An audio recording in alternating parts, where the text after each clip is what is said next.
right. All right. What's good, Candido? How you doing? Let me check this.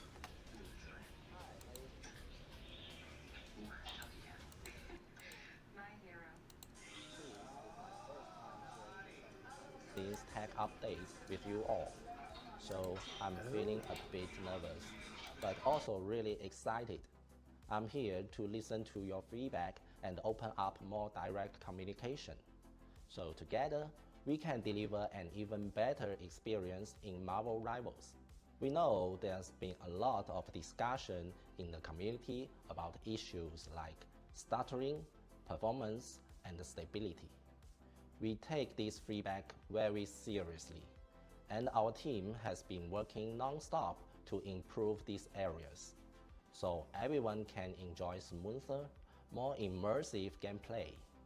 Today, I want to give you an update on what we've accomplished and where we are heading.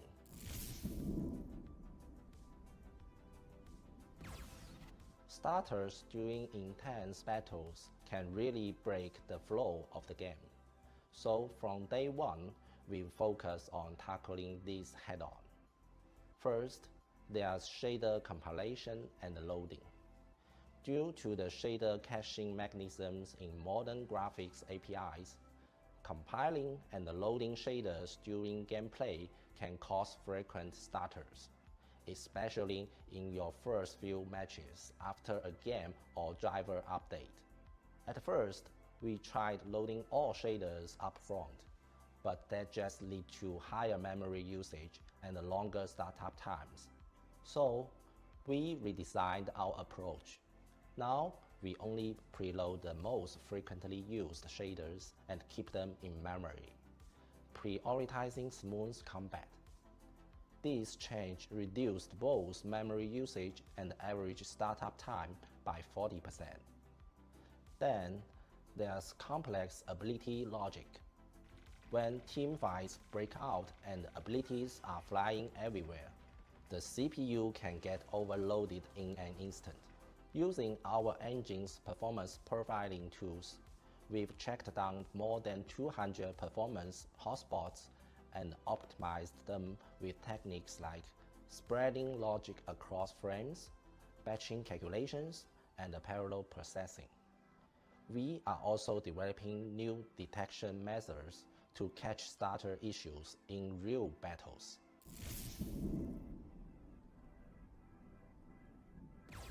Performance optimization is always front and center for our tech team.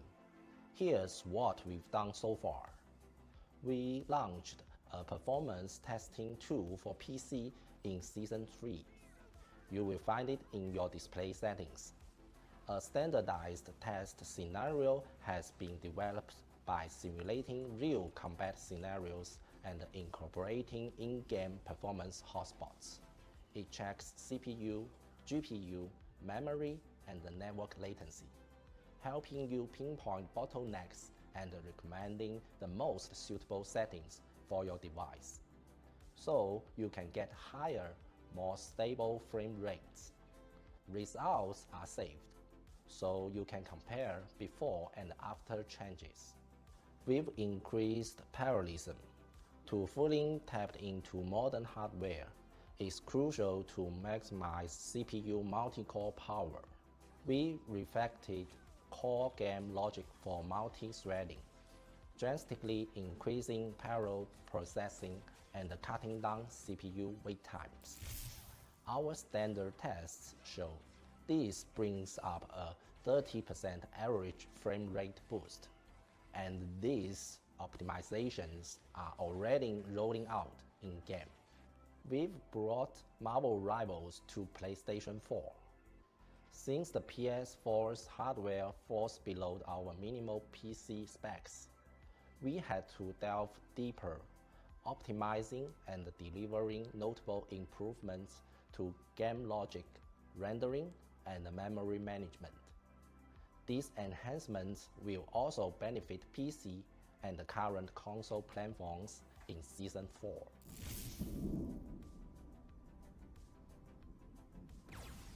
Stability is a top priority for our engine team. Based on feedback and monitoring, most issues fall into a few categories. Intel 13 and 14th Gen CPUs can crash when compiling shaders. Upgrading your motherboard BIOS can help, but we're also working on a game side fix. Testing is underway, and we are doing everything we can to mitigate this quickly. Okay, Candido, if you're still here, Now, I see what they're doing. Oh my god. I see what they're doing. And honestly, what they're doing is really smart. Now that they've explained it, it's a smart thing to put on the PS4. Because not only, one, you get more fans, because there's a lot of people that are still on last gen. A lot of people. But make putting it on the PlayStation 4 means you have to condense and reduce certain things, allowing it to run better on all consoles. So honestly, that's a smart decision because they're doing this to overall fix the game for everyone else, making it run better so people don't have to deal with consistent lag in their games. Like if a Doctor Strange portal shows up. So them doing this actually helps everybody. I heard there's around 48 million people still on last gen. Yeah, pretty much. Like PS4. I don't know about Xbox, but PS4, there are still so many people still playing PS4. Because honestly, the PS4 had a good amount of games. PS5 haven't. PS5 and Xbox really don't have that many games. Well, next gen. Just finished the new Woowa story. Just here chilling. Oh right, I need to get on Woowa. I need to get back on, do the story. How's my day so far? Pretty good so far. New gen is expensive. This is true. I only have my PS5 because I wanted to play God of War. That literally, I got this game. I got the PS5 for God of War and Spider-Man. Nothing else. And you know what? Speaking of which, we gotta really talk about it. I'm sick of people trying to say that Spider-Man 2 was a bad game. It was a beautiful game. Like truly, that it was so beautiful, so beautiful. And I'm sick of believing that it's not. It's not. It's not bad. It's wonderful. Like I get it. There were things that a lot of people had problems with, but that doesn't take away from how good the story was. Oh, the Sonic Racing demo is better than Mario Kart World. And Nintendo fans are not happy. But Sega fans eat it. Because this is a good thing for Sonic. Because, hey, this could slowly but surely put Sonic back on the market.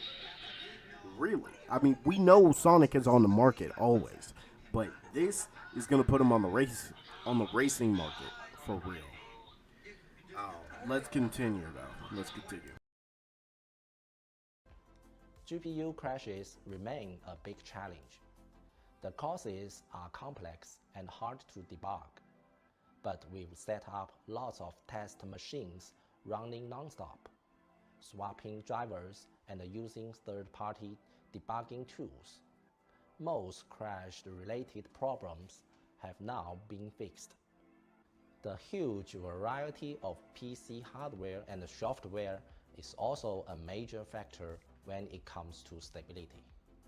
That's why we stay in close contact with hardware manufacturers, and together we've already identified and fixed several driver-level issues.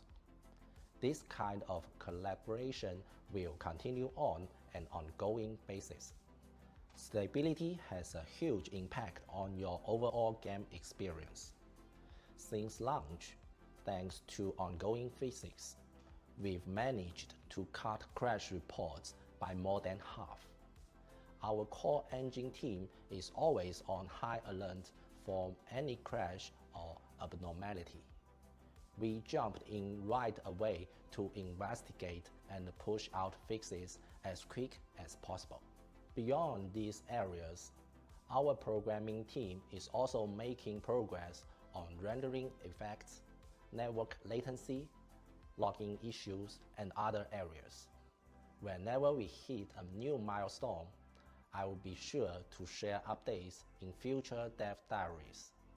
So please keep sending us your feedback and suggestions through official channels. Every comment helps us make Marvel Rivals smoother, faster, and cooler. Thank you for being part of our journey. Ignite the battle!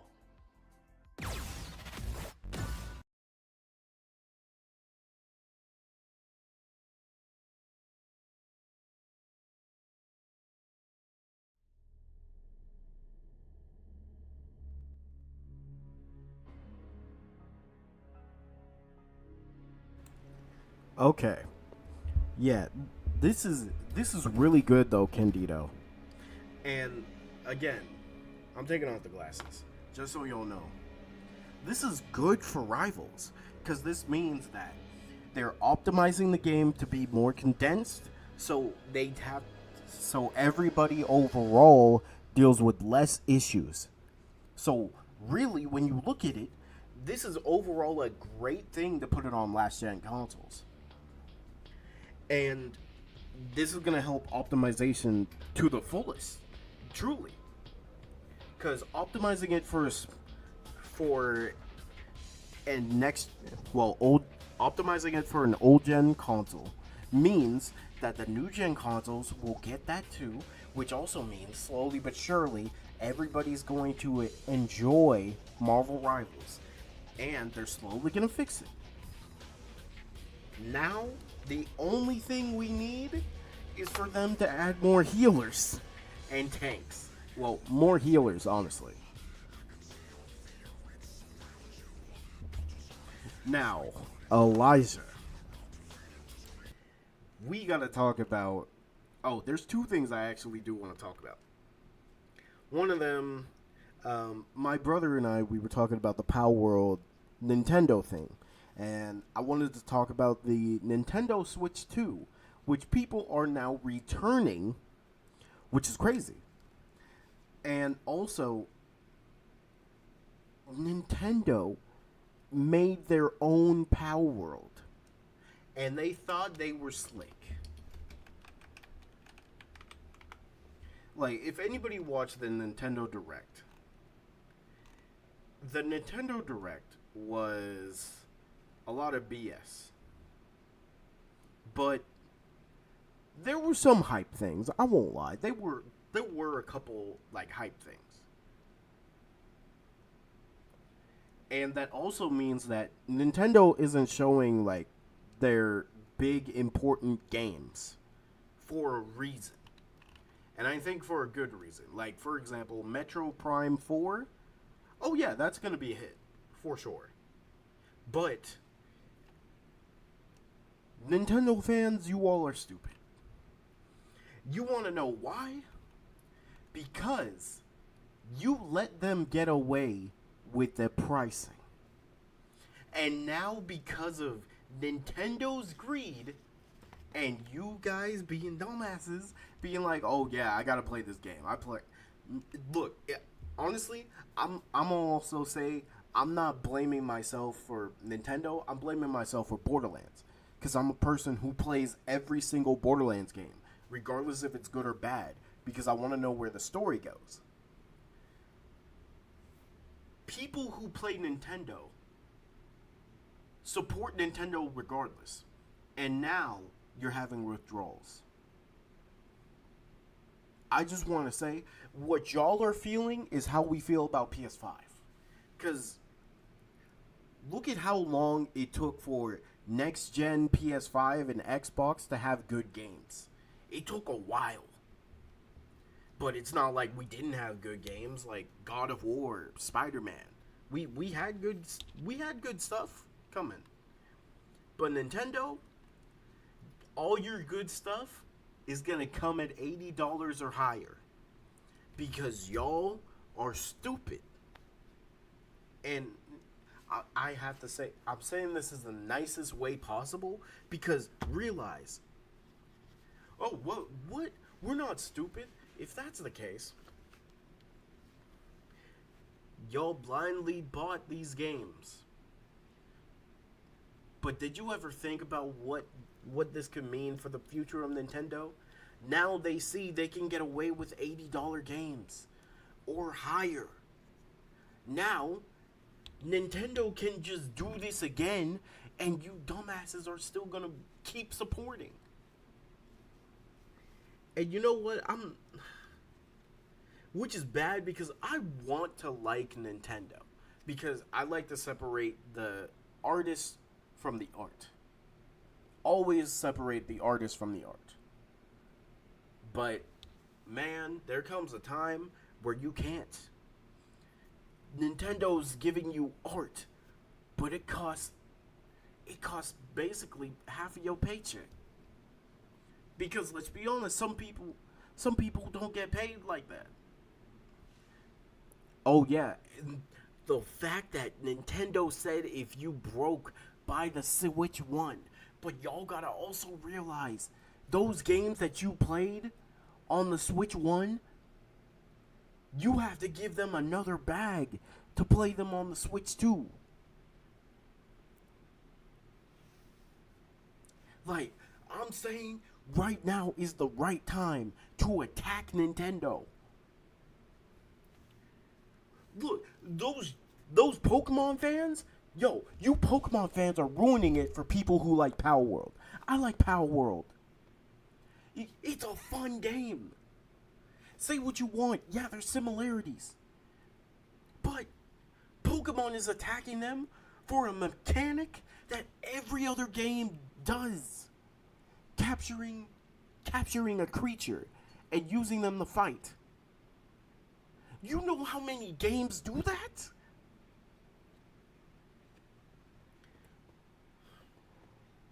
This is the exact same thing that caused the Wonder Woman game to die. A random patent that's owned by a company who doesn't do shit with it. Look at Warner Brothers. We would have had that Wonder Woman game right now. We would have had that game right now if it wasn't for Warner Brothers.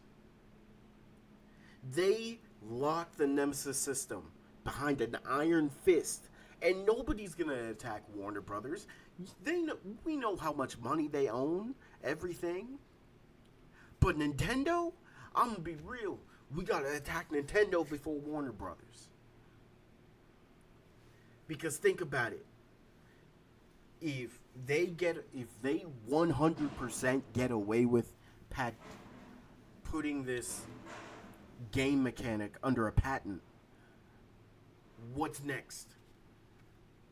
Who's next? Who's the next developer or not developer, fucking corporation or company that puts another patent on a regular game mechanic? Like what? Using a sword and slashing. Are we just going to continue that? Because if that keeps continuing, that's the end of gaming. And you might think, oh, that just means people are going to think outside the box. No.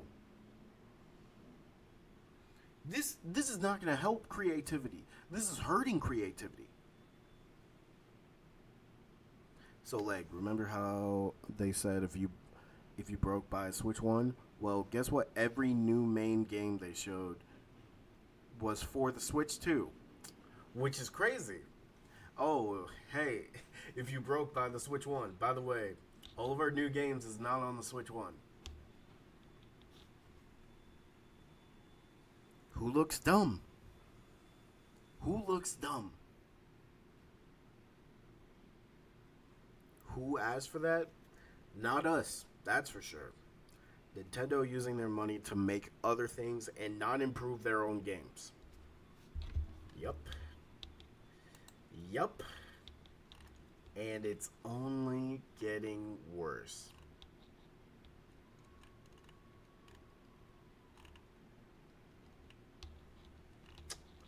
It's really only getting worse.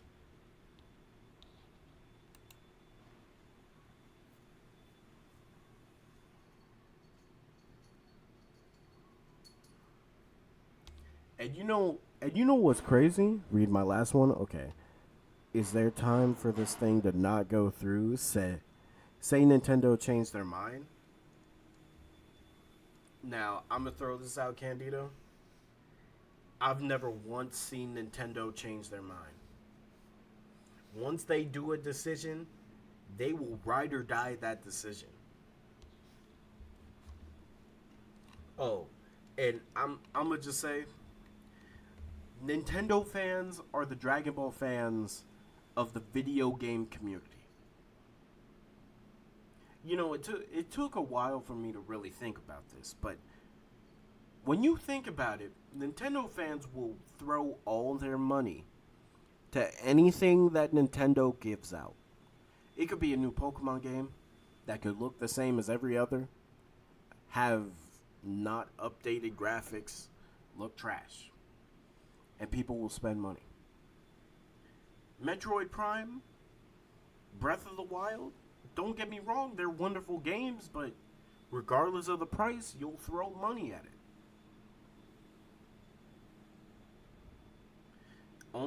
Only because people are returning their Switch 2s. Well, here's the thing. They put too many limitations on Switch 2. They truly did, when you look at it. But also, there's one person who called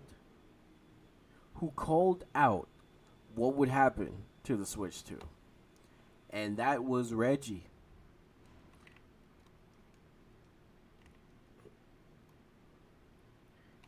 Reggie called out that this stuff would happen.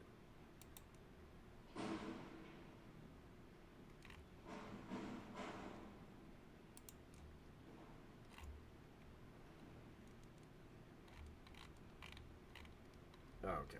Speaking of which, well, look at this. A video about the Switch 2 marks the downfall of Nintendo. Let's watch E3 it. 2001, Nintendo revealed the GameCube for the first time, and Shigeru Miyamoto said this. Let me introduce you to a new baby. Like all babies, it's small. It will make a lot of noise. But more importantly, Satoru Iwata made a bold proclamation to the world. I believe we know more about what makes great games than anyone else. And this is why Nintendo succeeds. Take a look. And they then proceeded to announce the Wait, hold on. I'm gonna go back. You heard his words? You heard his words? I'm gonna play them again. Listen carefully. It's small. It will make a lot of noise. But more importantly, Satoru Iwata made a bold proclamation to the world. I believe we know more about what makes great games than anyone else. I believe we know what makes great games more than anyone else. Ooh. Ooh. Ooh. And is that my boy Gray Leo? What's good, brother? How you doing? Also, bro, I know I have my GameCube, I just don't know where it is. When they're more corporate than actually being about the gamers, bro, honestly, we gotta have a convo about this, because corporations are trying to pump games out without the love. They're just trying to pump games to get money. That's what Bandai does with anything that's not Dragon Ball. They now just realized they could make money out of One Piece with Pirate Warriors. And Naruto, if we're being honest, they just milked the Storm series until y'all realized that they've been giving y'all the same game for years. Now Nintendo don't care about that. They care about how much money they can squeeze out of people. Yup. Constantly trying to get water from rocks. And still people support them. And I'm gonna be honest, Nintendo fans might be worse than Dragon Ball fans. You know what? It's a 50-50. We might have to have this convo about that. But let's continue and see the downfall of Nintendo because of the Switch 2. This is why Nintendo succeeds. Take a look. And they then proceeded to announce Luigi's Mansion and a little game called Smash Bros. Melee.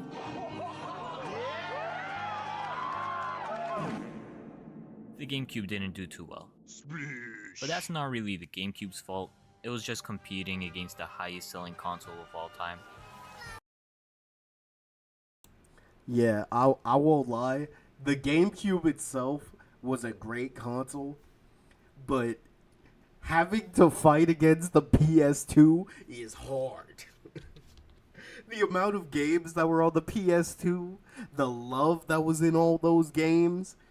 The PS2 literally had one of the best runs of video games. When you really think about it, the PS2 had a beautiful game for everybody. Fighting game, create a character game, games where there's just love. So much love in it. The 360, look, I always like to say this, Candido.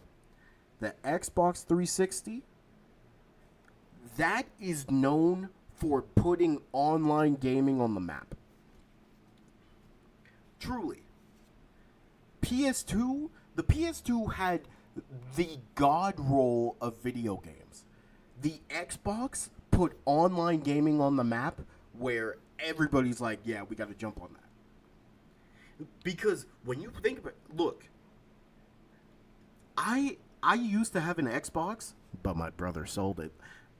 And we played through every single Halo up until Halo Reach. Tears, bro. Tears. Tears, bro. Noble 6, one of the best, bro. But Xbox put online gaming on the map. It truly did. It truly did. Now, the Xbox 360 and the PS3, I'm going to say this, that was the peak gaming. The amount of games that were on the PS3 and Xbox 360, beautiful. And, yo, if any of y'all had a PS2 and played, like, the Budokai Tenkaichi, any of the Dragon Ball fighting games, man, it was beautiful. But Saints Row 2, Infamous, Prototype, bro, there's so many games. And I won't lie, the GameCube had some games as well.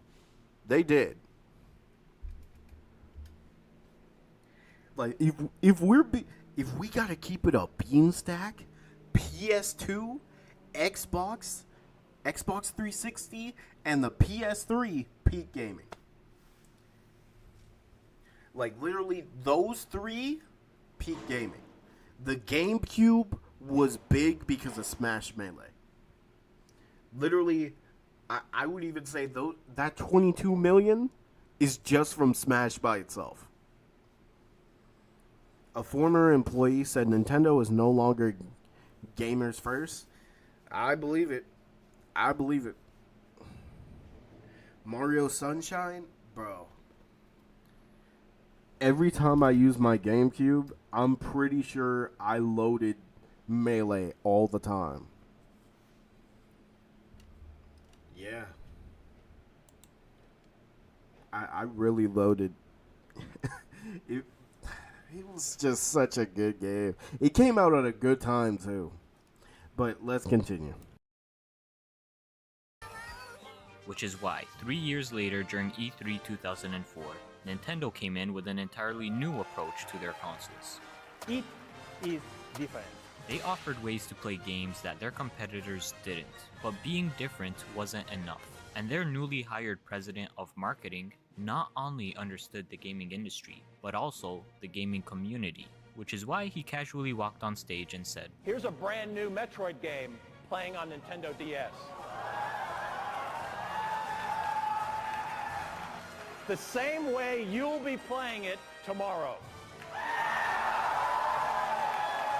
The DS was a pivotal moment in Nintendo's history, the moment Nintendo found its identity in the gaming world, and Yo, the DS was crazy, bro. And honestly, I like the DS over the Switch. Don't attack me. But maybe it's just me. I like the DS. The DS was cool. And man, I played Pokemon on my DS. I played Metroid on my DS. I played a lot of games on my DS, bro.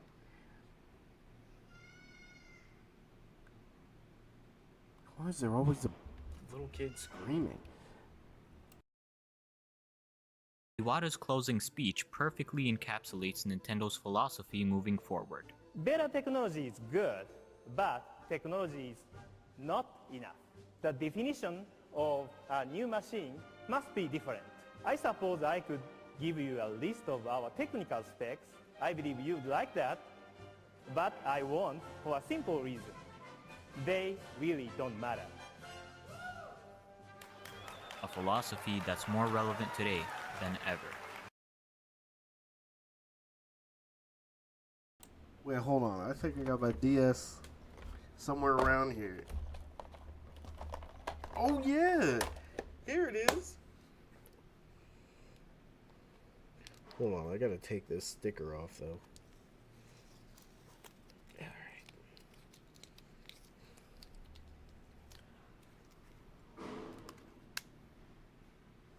I still got my 3DS, bro.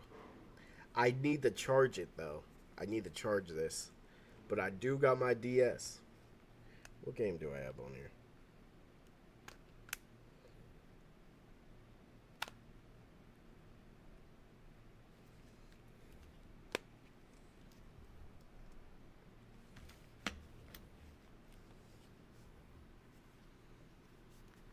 Bro, Pokemon Ranger was so good.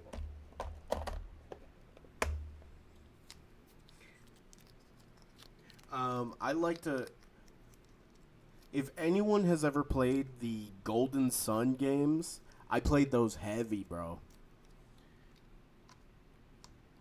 And honestly, if I could find my old 3DS games, if I could find those, I'm playing. I also played the PS Vita. The PS Vita and the PSP. I played those so hard, bro. Like the Final Fantasy games, Dissidia on PSP hit different. I'm gonna send you something on Discord. Bet. There was some good games on the DS, bro. I digress.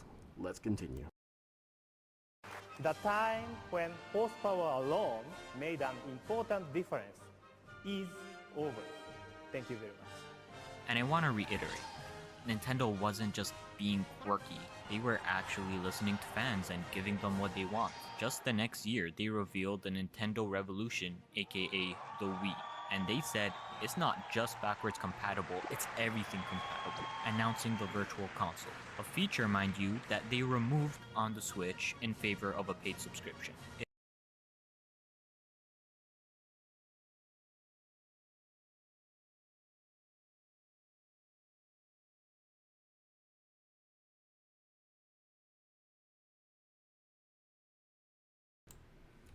Look at that. Look at that. Something that you now have to pay for used to be free on the Wii.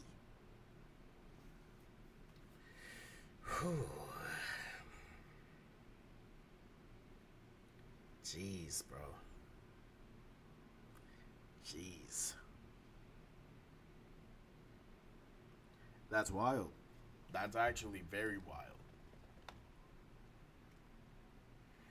And that hurts. That hurts so much knowing this. You remember the coin system? Oh, yeah, on the eShop. Bro, I won't lie. Like, that coin system on the eShop. Oh my god. We really had it good back then. We really did. It hurts. It hurts knowing that where we are now, this is the only way. Everything you gotta pay for. It is wild to think that there was once a time when Nintendo was actually in touch with their fans. In fact, their 2006 E3 presentation may just be the most straight to the point, no BS showcase that I've ever seen. Let me begin with what I'm guessing are a few of the main questions on your mind. How much will it cost, and when can I get it? What about the games? And which developers are on board with us? We have answers to some questions, but deliberately not to all. Reggie basically called out the entire industry and predicted the next 20 years of technology. The graveyard of any industry is filled with the headstones of companies who decided to keep doing things the same old way, playing only on the margin, making things just a little bit better. That strategy works for a while, but ultimately it's fatal. Over the years, our industry has come to accept progress simply by what's on the screen. The next leap is not about what you see, because what you see is not always what you get. The next leap is about playing, because playing is believing. If all you want is next generation, you're in the wrong place. Because what you'll see from Nintendo is not just next. Instead, it's what's absolutely new. As many of you know, Nintendo's way is to challenge conventional thinking, not just for the sake of doing things differently, but to do things better. And they delivered on that promise. The Wii was an instant success. Finding one in stores was practically impossible, even 2 years after its launch. It didn't just appeal to gamers, it appealed to everyone. Then the 3DS introduced glasses-free 3D, a technology that still amazes me to this day. Shortly after, the Wii U introduced a new window into gaming, adding a screen on the controller. But they just forgot to mention that it is a new console and not a new controller, so it flopped. But even with their backs to the wall, Nintendo continued to not just be different, but better. Once again revolutionizing handheld gaming, with the Switch becoming the third best-selling console, just after the DS. Which finally brings us to today, where they have broke the pattern. Nintendo is not doing something different, they are playing only on the margin, making things just a little bit better. And they seem to be aware of this themselves, shadow dropping a trailer void of any enthusiasm. I thought it was a bad trailer when I first saw it, but I just blamed the leaks for spoiling it for me. But now that it's been about a month since the reveal trailer, and I've had some time to really sit with my thoughts and work out how I feel about the whole thing, I am not happy. This may be the lamest console reveal ever. It did not get me hyped for the next era of Nintendo at all. The focus of the trailer was on the exterior design of the Switch 2. The exterior design is the most generic, bland thing about the console. Rather than showing us what's new, it showed us what's the same. And the crazy thing is, the Switch 2 actually does have some new features, like using the Joy-Con as a mouse, a new addition that's legitimately exciting, but it's just hinted at in the trailer. It's like a blink and you'll miss it kind of thing. I mean, if you look back at previous console reveals, they were also grand and really emphasized the gaming possibilities of the new console. Is more than a game. They also did a great job of giving a personality to these systems, which I know that sounds weird to say, but first impressions are important, and reveal trailers set the stage of which the console is viewed on. You're distracting me. What is this? And Nintendo has been on a streak of making really great commercials lately. I mean, the Switch's reveal trailer was perfect, showing the guy playing the big new Zelda game, and then he walks up to the TV and starts playing the big game portably. At the time it was revealed, this was mind-blowing. And then a new 3D Mario 2. It was perfect. Fast forward 8 years, and those two games are still the best on the console. The Switch kinda peaked too early, and for the past 3 years, fans have been desperate for an upgrade. It has been rumor after rumor, leak after leak. No one cares about the Switch anymore. All eyes are on the Switch 2. And what did Nintendo do? Nothing. They have been silent for so long that other companies have decided to fill the void that Nintendo left. Just grab your magnetic base and you can go FPS mode with that Switch. Boom, done. So long that reputable brands decided to advertise accessories for an unreleased product because they got tired of waiting for Nintendo to announce it. And in the days leading up to the Switch 2's reveal, everything about the Switch 2 was revealed, making the trailer feel bitter more than anything. Like, here, take it, Switch 2. You happy now? Well, everyone please shut up about the leaks already? And speaking of the leaks, they were spot on. So watching the trailer of a Switch slowly morphing into the leaks, and what is personally my most disliked color scheme that we've seen, it was just a letdown. I mean, there are fan trailers better than this. And for some strange reason, Nintendo blacked out the C button, because God forbid they show anything new that will actually get you excited. And I find it funny that so many people were saying Nintendo was the one leaking things on purpose for free marketing. I highly doubt that, because the original title of the trailer was an update from Nintendo, with a plain logo as a thumbnail. Do you guys know what that means? It changes the entire context of this trailer. It means that Nintendo's original vision was for you to unsuspectingly click on a video and be like, oh, what's this? A Switch? Oh, bigger? Is this Switch XL? Whoa, wait. What is happening? Hold up, don't tell, no way, Switch 2, that's crazy. I never would have expected that. And you know, this might have worked 2 years ago. I mean, how tone deaf can you be? And look, I have always been a fan of Nintendo my whole life. Through thick and thin, I was a Nintendo only gamer. But halfway through the Switch's life cycle, I got bored of the thing. The games on it are expensive, they don't run well, the Joy-Cons were constantly breaking, online was awful, and once in a blue moon we would get an actual new Nintendo game that wasn't a port or a remaster. All of this compelled me to just buy a PlayStation, and I've never looked back. It was an eye-opener for me on just how many great games I've been missing out on because I own a Nintendo console. Games that would never be able to run on Nintendo hardware. And for every generation, that's been the case. A sacrifice Nintendo fans have had to make to play Nintendo games. And for the most part, it was worth it. Their games really are that good. But nowadays, games take more and more time to make. And as we have seen on the Switch, Nintendo can't keep up. I mean, they've already burned through their backlog of great Wii U games no one has played. So having third-party support is more important now than ever. And I don't mean sloppy hand-me-downs. I mean actual games that don't get nerfed to PS3 graphics to be able to run. And it feels like the gaming industry as a whole has been graphically stagnant now for 5 years. So this is actually a perfect time for Nintendo to catch up. But looking at the game they decided to showcase, this looks like it could run on the current Switch. Look, Mario Kart has always been one of the best looking games for every console it's been on. And the fact that they chose to showcase it in the reveal trailer tells me that this is what the Switch 2 is capable of. And I did find this video of a developer breaking down why this new game is graphically impressive. And he seems to know what he's talking about, so I'll link him in the description.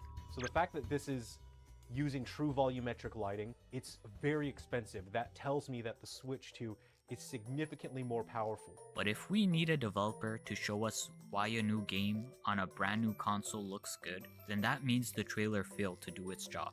And the most worrying thing for me is that this is possibly what we are going to be playing Nintendo games on for the next 7 years. And the problem with that is, I'm old. I just want to see a modern looking Zelda game before I die. I mean, am I really going to be in my mid-30s before I get to play the game that was teased to me as an 11-year-old? And the older I get, the less and less portable gaming sounds appealing to me. It's nice to play games on the toilet, don't get me wrong, but other consoles have found a solution for that without having to compromise performance. If I am leaving my house, then it's most likely to run errands, or do something other than video games. Like, I'm not going to pay for a ferry, then pull out my Switch. I'm going to enjoy the ride. That's the point of going outside. If I wanted to play games, I would just stay home. So me personally, an ideal console would have just been a generic, powerful system that can stream to a screen or something. So basically a Wii U 2. But I am aware that the public does not share that opinion. And most people are happy with what was shown.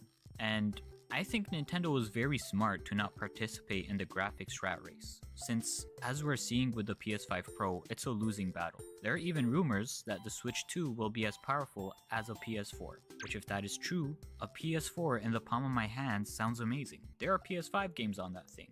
But the reason I'm so skeptical here is not because I don't trust the Switch 2 will be a capable console, but because I've lost trust in Nintendo themselves. The Nintendo today is simply not the same Nintendo from 20 years ago. Many considered Iwata and Reggie to be the heart and soul of the company, and looking at Nintendo's first consoles since they left, I'm beginning to think that's true, because they have become the very thing they swore to destroy. Here's our take. What's hot is the feel of the game. The look is secondary. We're a company that doesn't run from risk. We run to it. It's hot if it's disruptive. It's not if it's predictable. We were the disruptor 20 years ago, and we still are today. The reports I hear really strike me as just not the company I knew. You know, as I read the stories and I read the reports, you know, it struck me that, you know, this isn't the Nintendo that I left. And I'll just leave it at that. Now, does this mean the Switch 2 is going to fail? No. It won't be as big as the Switch, but it will be enough. And if Nintendo is going to stop taking leaps to ensure that they can make enough, then I worry that what we're seeing here is the beginning of the downfall of Nintendo. Reggie said it himself. That strategy works for a while, but ultimately it's fatal.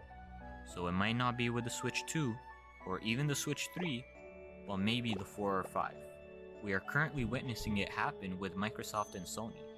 The longer they spent chasing the money, the harder it became for them to see what truly matters: the customers. And Nintendo is not only on this path, but fast-tracking it. Especially recently, they have only been making decisions off of corporate greed, sloppy full-price ports, a cheap music app so that they can justify taking down channels, DMCAs on mods, taking down emulators for games that they don't even sell anymore. Hell, both Sony and Microsoft sell their consoles at a loss and then make back the money through subscriptions and game sales. Nintendo sells at a profit, and they have a subscription, which by the way they recently raised the price on, and their games never go on sale. As the saying goes, no one hates Nintendo fans more than Nintendo. And this trailer is an indication that they will continue being out of touch. And it's this lack of respect for their fans that has led me to gravitate away towards other consoles. I mean, just in the last year, it feels like Sony has been more Nintendo than Nintendo. They've given us a modern Mario game, modern Pokemon, Bayonetta, Splatoon, Metroid. I'ma just say it, if the Switch 2 can't run Palworld, I don't want it. Wouldn't that be something? But even looking at the eccentric design of the PS5, or the DualSense adaptive triggers, they have that Nintendo weirdness to it. And you know, the adaptive triggers are genuinely great at immersing me in a game. It's not just different, it's better. Meanwhile, the Switch 2 still has digital triggers. But I digress. Console wars are a thing of the past. Nowadays, it's all about IPs, and there is still a lot we don't know about the system or the games they have lined up for it. And if there's anything good that came from this trailer, it's that we finally have a date where I guess they will actually reveal the Switch 2. This was more of a tease. What I'm personally most interested in is what the UI for this thing is going to look like. I'm not even kidding, it would make or break the console for me. Nintendo has always added so much flavor to their menu screens. Like on the Wii, you didn't have apps, you had channels. You didn't have notifications, you had letters. The Wii U would show all the most popular games and different posts from their communities under them. When you moved your Wii data to the Wii U using an SD card, it plays this montage of Pikmin actually transferring your games with a Pikmin style loading bar, and they pretend that your SD card is a spaceship and that they are moving to another planet. So when you put your SD card into the Wii U, you actually see them arriving and everything looks much more sleeker and upgraded on the brand new Wii U. And it's like, damn, all I'm doing is transferring my data. They did not have to go this hard for a loading screen, but they did. Or on the 3DS eShop, you buy a game and watch this animation of it filling up as it downloads. Then you unwrap the game like it's a present. Or even game intros, those were so cool. They really did a good job of setting the tone of the game before you even started.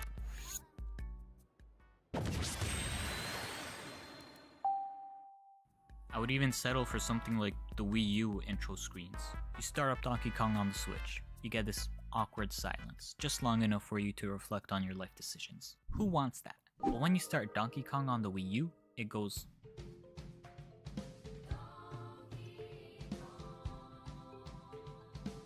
And it's these little details that immerse you in a gaming system and make you feel less like you're running program.x. And speaking of the eShop, it needs a complete overhaul. It's not only slow, but does a poor job of introducing you to new games, and they really need to bring back the Virtual Console. I understand they are remaking old games and selling them for full price, so they don't want you to have access to them, but at least give us Virtual Console up to the N64.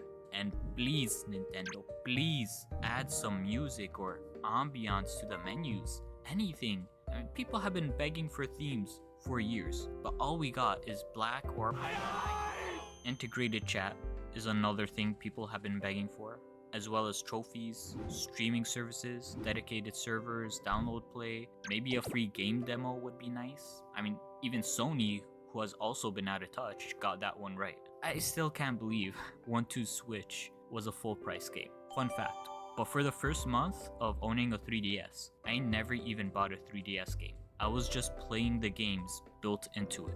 There are just so many no-brainer things Nintendo can do to improve the Switch experience. And it sucks that I even have to contemplate whether Nintendo would do them. The appearance of the Switch 2 is honestly the least of my concerns when there are so many glaring issues to be fixed. And it's not like they didn't fix anything about the design. Like, the Joy-Con release buttons are way bigger now, but they only focus on what's the same in the trailer. I'm gonna stop complaining for a second and actually look at what they showed. The color scheme, it is a lot more bland, but I do understand why they chose it. They want the Switch 2 to instantly be recognizable from the Switch 1. Like, if you were to line them up, they want you to instantly be able to say which is which. And the Switch 1 has had Joy-Cons of all sorts of colors, but never had they done accent highlights like this. So my guess is that we will probably get different colored Joy-Cons, but the key thing would be that the shell and the ring around the joystick would always be two separate colors, which I think it could make for some cool combinations. Something else that stood out to me, which I haven't really seen anyone talk about, is these little empty spaces. When I first heard that the Joy-Cons would be magnetically attached, I was concerned, because just how strong are these magnets? Like, if I were to dangle the Switch 2 by the Joy-Con, would it just fall off? But after seeing this trailer, my worries were put to rest. It looks like they are just magnetically guided, but attached with clips that go into these spaces from the top and bottom. Just make sure you don't press the release buttons by mistake. And this connector port has been a bit controversial.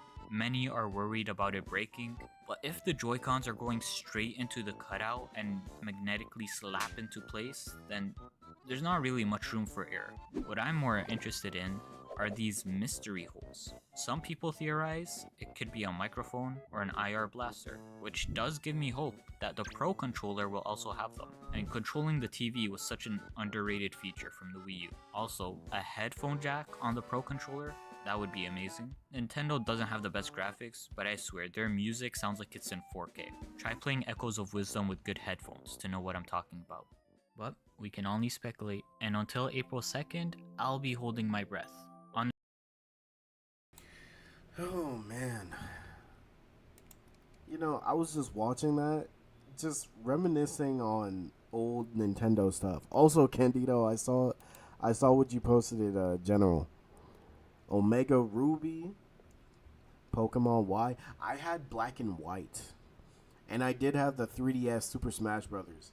Yo, I joined like Super Smash Brothers tournaments in my high school.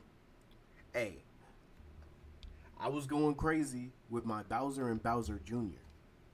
They were going wild, bro. You know, looking at it, I should have got the Switch when I could, when I should have, like in the past. The Switch One was such a beautiful console.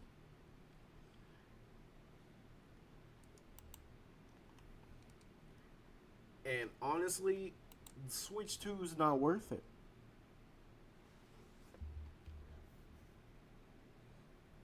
If the console war is over, Nintendo games should go to other consoles. I'm going to tell you this right now. Give Zelda to Xbox and PlayStation, nobody would go back to a Switch. Like, truly. Put Breath of the Wild on Xbox or PlayStation, it's over. It's literally over if that happens. Bro, think about the graphics. The graphics on the... Oh my god, I want that. I literally do. Like, this dude, you know what? I gotta give him a sub because, like, he said it. He wants to live long enough to see a highly good, a highly edited and detailed Breath of the Wild game. Bro, Breath of the Wild on PlayStation, bro, it would go crazy. Which Pokemon game you had? Diamond or Pearl? I had Diamond. I won't lie, I like Dialga. I like the color scheme of Dialga.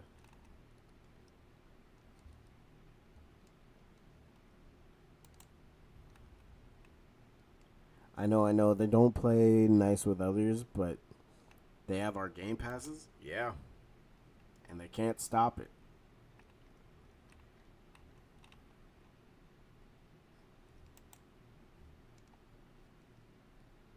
Man,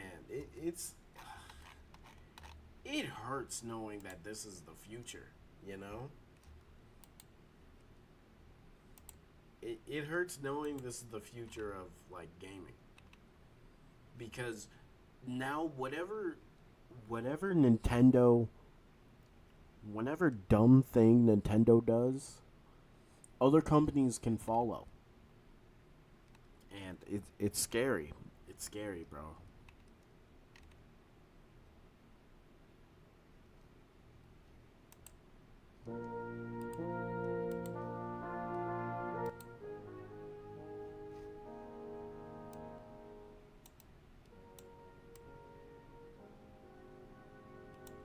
Yeah, I saw you had both W, bro.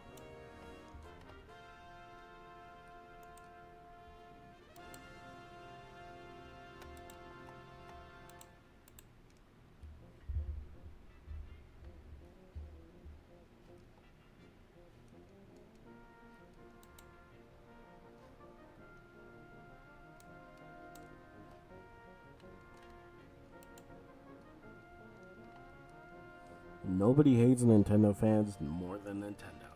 Still is true to this day.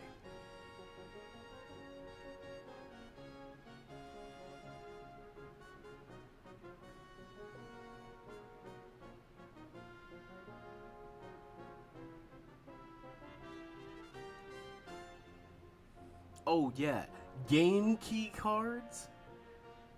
Nintendo. Why would you think game key cards would be a good idea? Like, we like to own games. We like to own something.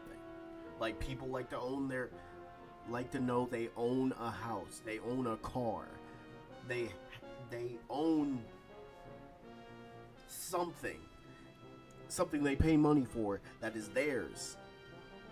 Yo, honestly, just from the game key cards alone, I'm not getting a Switch 2.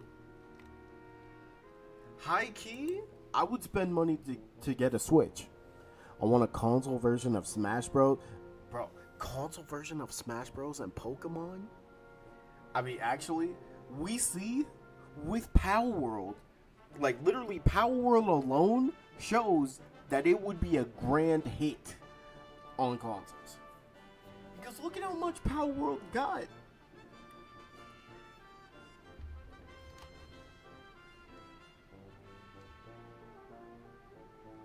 Key cards, what's that? Well, let me show you.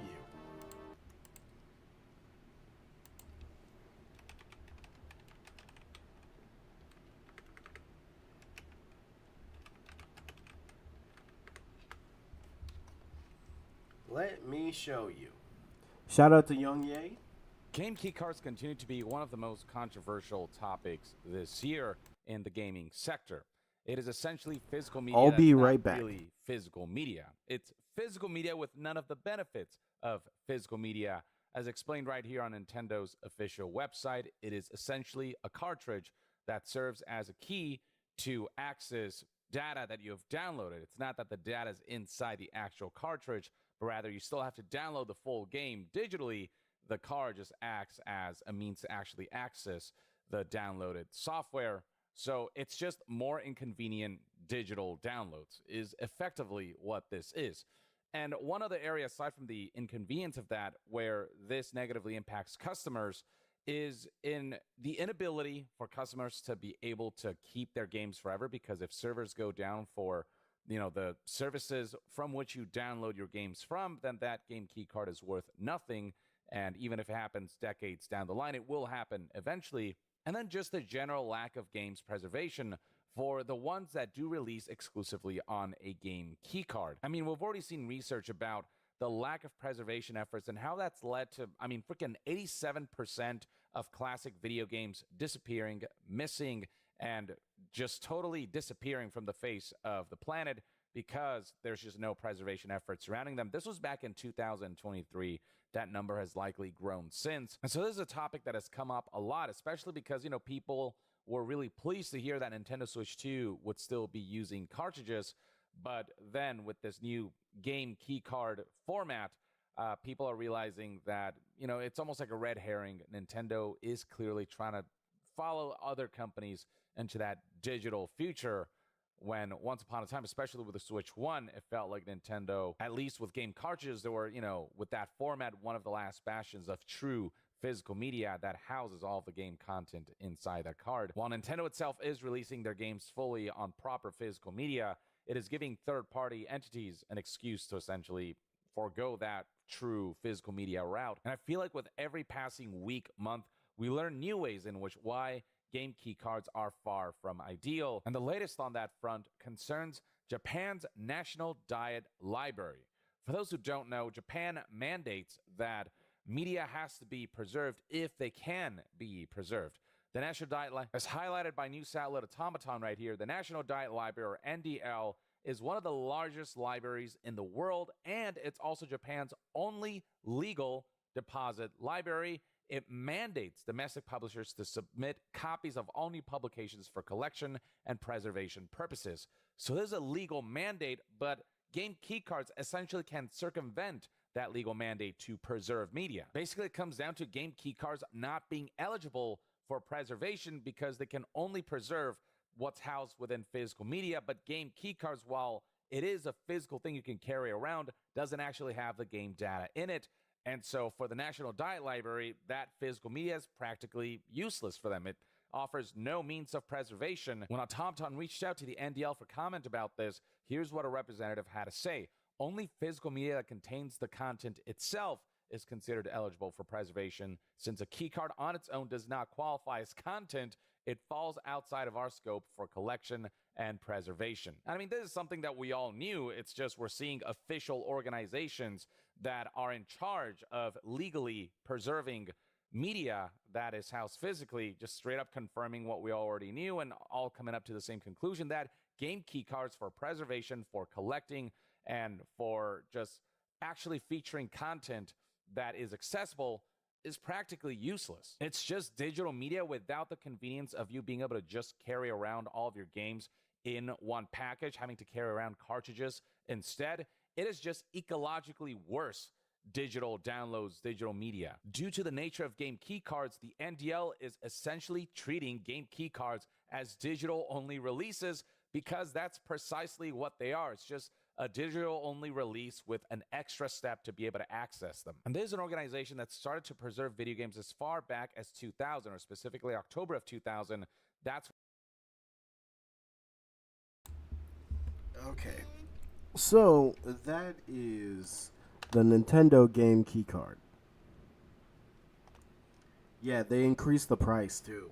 Which, why? Why?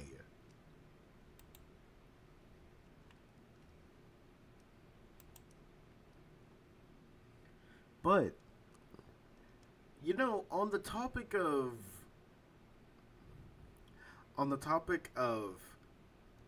companies making dumb decisions, allow me to tell you and talk about what's going on with Borderlands 4. Because I'm gonna be real, Randy.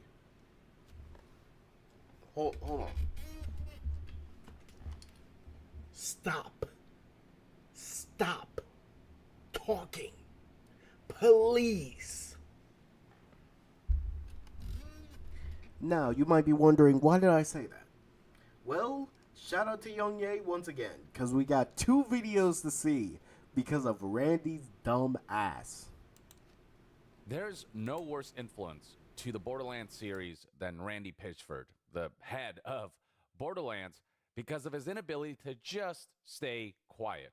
Nothing he ever posts tends to be a positive thing for the Borderlands series, especially when he gets very defensive, particularly where criticisms of aspects of the game and the series are involved. Recall that a couple months ago, I published a video that covered Randy Pitchford addressing fans' concerns that Borderlands 4 might end up being $80.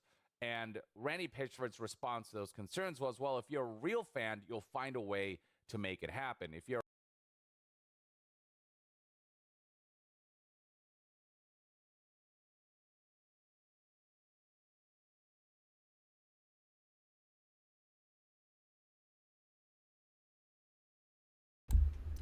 Now, just in case y'all didn't hear him. Just in case y'all didn't hear him. Say it again, Young Ye. Randy Pitchford's response to those concerns was, well, if you're a real fan, you'll find a way to make it happen. If you're a real fan, you'll find a way to make it happen. Randy, you're sounding like Nintendo. Because really think about it. Nintendo did the exact same thing for people who can't buy Switch 2. If you're broke, just buy a Switch 1.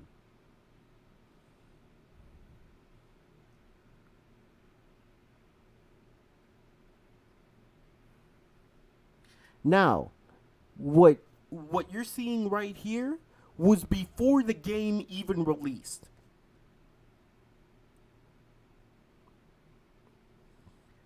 Everything that you're seeing right here is what Randy said before the game released, because people were asking him, please don't make Borderlands over $80. Now, here's what's crazy. My local games, you know what? He's probably gonna talk about it. Talk about it, Young Ye. a real fan, then you will accept the cost of purchasing our game no matter what. Implying that if you have any complaints about that price point, if you have any complaints about the idea of buying a game at a price point that feels unreasonable, then you're not a real fan. That did not go down very well. Fast forward to September 11th, 2025, and Borderlands 4 launches at last, and generally it's getting positive reception. A lot of people are definitely calling this an improvement over Borderlands 3. You can see right here, looking at the all-time peak concurrent numbers on Steam, that, quite a few people have purchased the game and are engaging with the game with over 304,000. Now, Borderlands 4, currently doing good. But you know what happens? Someone said one thing to Randy. He said something, and now people are hating on Borderlands because of it. And a real fan will wait for that. Yes, a real fan is not spending all that money. Look, a real fan will support, but will support when it goes on sale.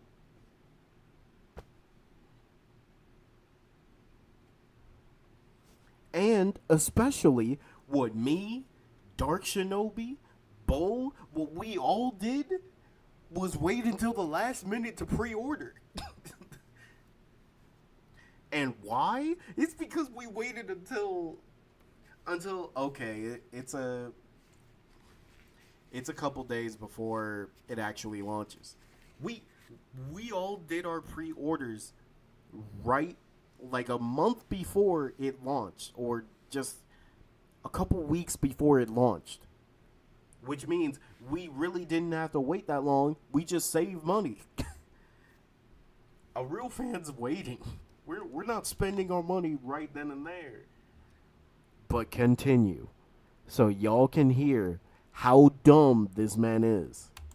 Players' all-time peak over the last day or so. You can see those numbers are significantly higher than Borderlands 3's over 93,000, almost 94,000 all-time peak concurrent player numbers on Steam. But not all is well with the launch of Borderlands 4, as many are discovering that they're experiencing performance issues with this title, especially the PC version. Even with the most powerful graphics cards and CPU, people are Now, just know, the people who are complaining the most, rightfully so, are the PC people.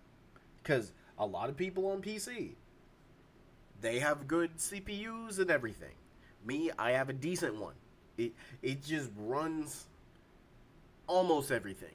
And honestly, it's good. It's beautiful. Shout out to Getlow.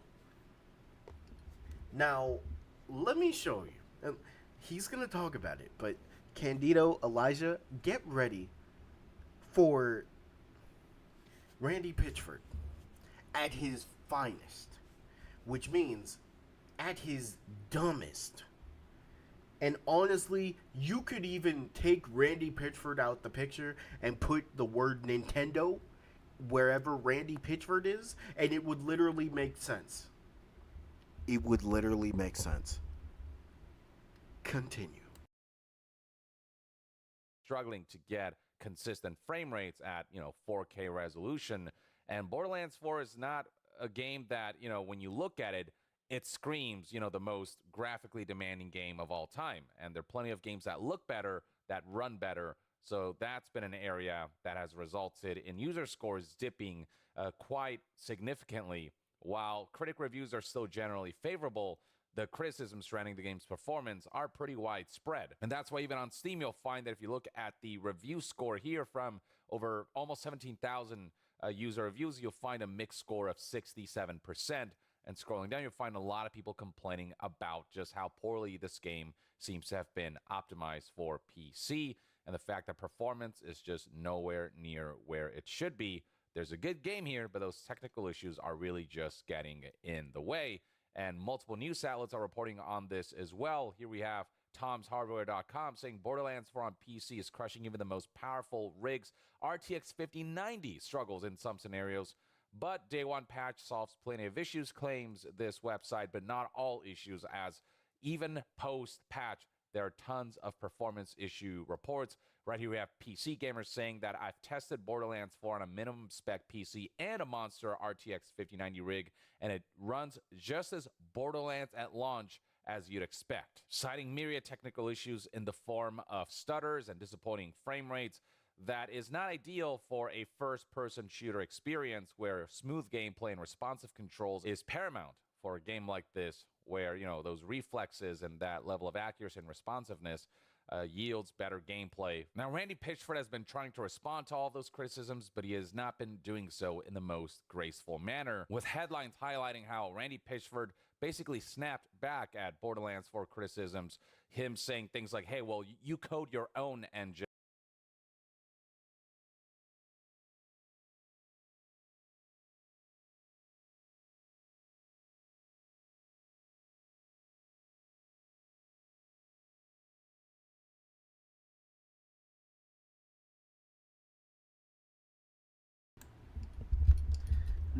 Now think about that. The CEO of a game that just came out, and it's a good game too. But you see the fans are complaining about the CPU, complaining that the game is not performing that great. And you could just say, hey, don't worry, we're working on it. Or, hey, slowly but surely, it will be fixed. That's all you gotta say. Instead, you're gonna say code your own engine. Ari, hello, how are you? But yeah, now take Randy Pitchford out of there and put Nintendo. Imagine Nintendo saying code your own engine when it comes to any video game that's on the Switch or Switch 2. Now just think about it. That's literally something Nintendo would say. And I feel bad for Gearbox's PR team, because how do you fix this? How do you fix that? How do you fix code your own engine? This is a horrible look on Gearbox. And this is making people give back the game. People are selling Borderlands 4 because of his dumb ass. Or like the rival devs. Candido, that video from the rival devs, it was beautiful because they're telling us what they're doing to fix the system. They're putting it on last-gen consoles to help fix the system overall so it could run better on all consoles. Meanwhile, we got this dude who's saying code your own engine and your engine's just not good enough. The RTX 5090 is as good as it gets.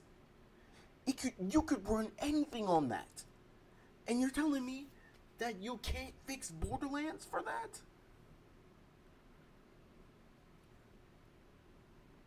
Expedition 33 better get Game of the Year. Wait, did Black Myth Wukong come out this year? Yo, I won't lie, Black Myth Wukong could literally get Game of the Year and I'd be okay with that. Beautiful game. But Expedition 33 showed me that you literally, a group of people who are dedicated to something with a decent amount of money can make a AAA game. Call of Duty of niceness? Bro. When was the last time... You know what? Speaking of Call of Duty, let's talk about it. When was the last time you actually played and enjoyed a Call of Duty story? Like, campaign. When was the last time you played through an entire campaign of Call of Duty? Tell me. Because I'm going to be real with you. I didn't even play through Black Ops 6. The story got interesting, but I lost so much interest. Black Ops 2's story? I did not lose interest once. But let me show you that this code your own system, this is just one of the things that Randy said. This is one of the things. Because somehow, some way, it got worse. Oh, also, I got a new jug. As you can see, a new jug is here.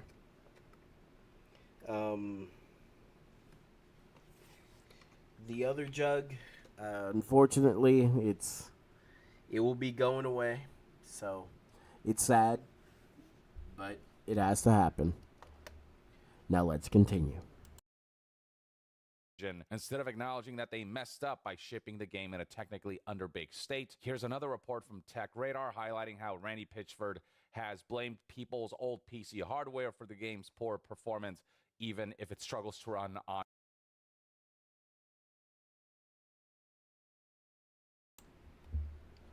Don't let Joe scratch it. Yeah, I'm putting. So I'm gonna put it on like a higher thing. So hopefully it doesn't jump up on it. But yeah, you see that? You're saying your old PC hardware is to blame for the game's poor performance. Now imagine, take out Borderlands 4 Maker and put Nintendo.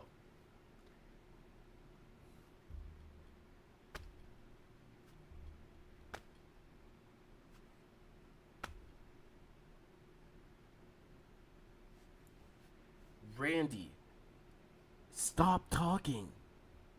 Like, literally, someone in the PR team, take away his phone. Take away his computer. Happy September 17th. Happy, everybody. But blaming everyone's hardware when it can't run on an RTX 5090?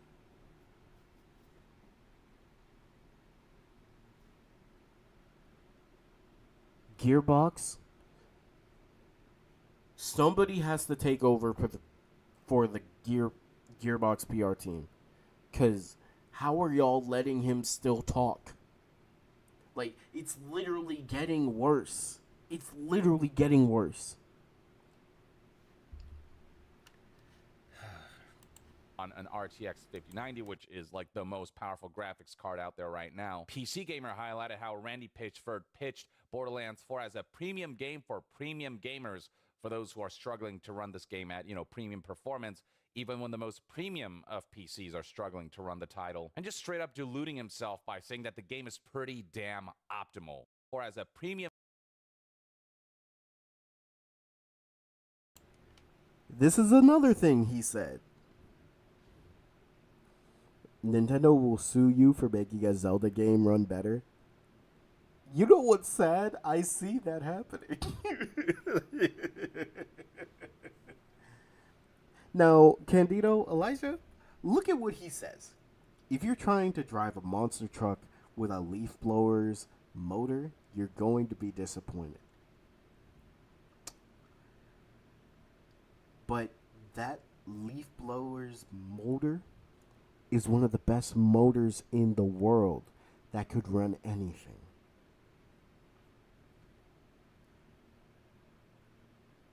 Now, just know, and I'm also going to pitch in because I played the PlayStation 5 version, these problems are on all consoles. And we can't upgrade a PS5. We can't upgrade an Xbox. So literally, the problem is in the game itself. You have to fix it. And why in the world are you saying this to people, Randy? Someone gotta take your phone, bruh. Someone gotta take your PC. Someone gotta slap you across the freaking hand. Why are you talking? Dark Shinobi. Hey, buddy. That's what I'm saying, Elijah. Like, this is not an excuse. You're saying people's PCs are leaf blowers, monitors? Well, motors? Bro, You know how many people play on PC on a daily basis? You know how many people have the best on best when it comes to PC graphics and everything? They know what they're talking about when they talk about PCs. You don't, Randy. You don't. You can't make a PS4 or a PS5. This is true. This is true. How is it that a game is running bad on an RTX 5090?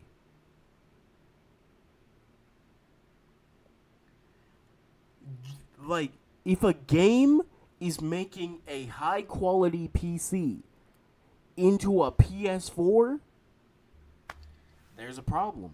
And also, Dark, since you're here, did you watch the dev update for Marvel Rivals? Because I do want to talk to you about that. Because it's a step in the right direction. Same as you can't make an orange a banana. You can. Just get the orange. Or just buy a bunch of bananas. That's all you need to do. But let's continue.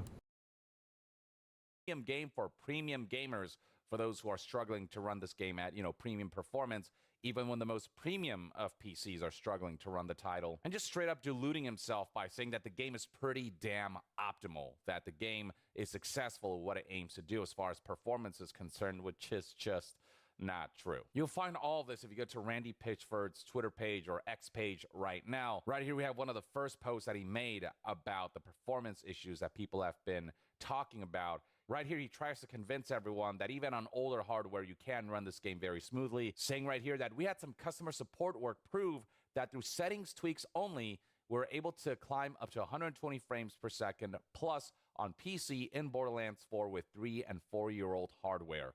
And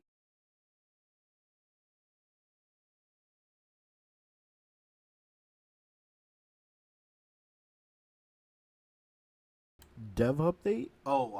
I'll show you that. I'll show you that later, Dark. Right now, we're talking about Randy Pitchford and the PR team. Someone got to take over, because I want you to just read this, right?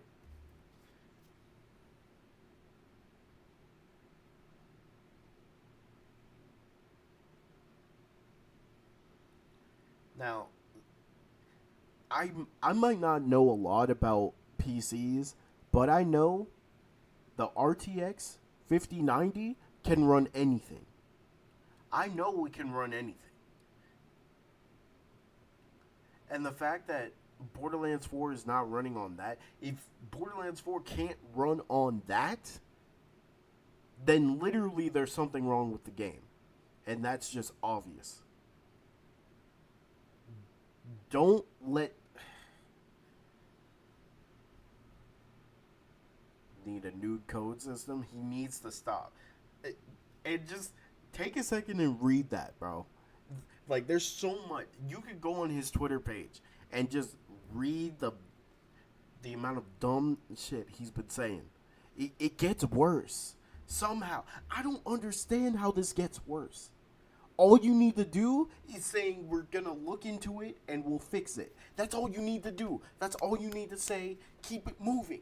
But no, he wants a clap back and saying the game's not the problem. Maybe you're just not optimizing it. Then what about PS5s and Xboxes? PS5s and Xboxes are having these issues. We can't upgrade our games.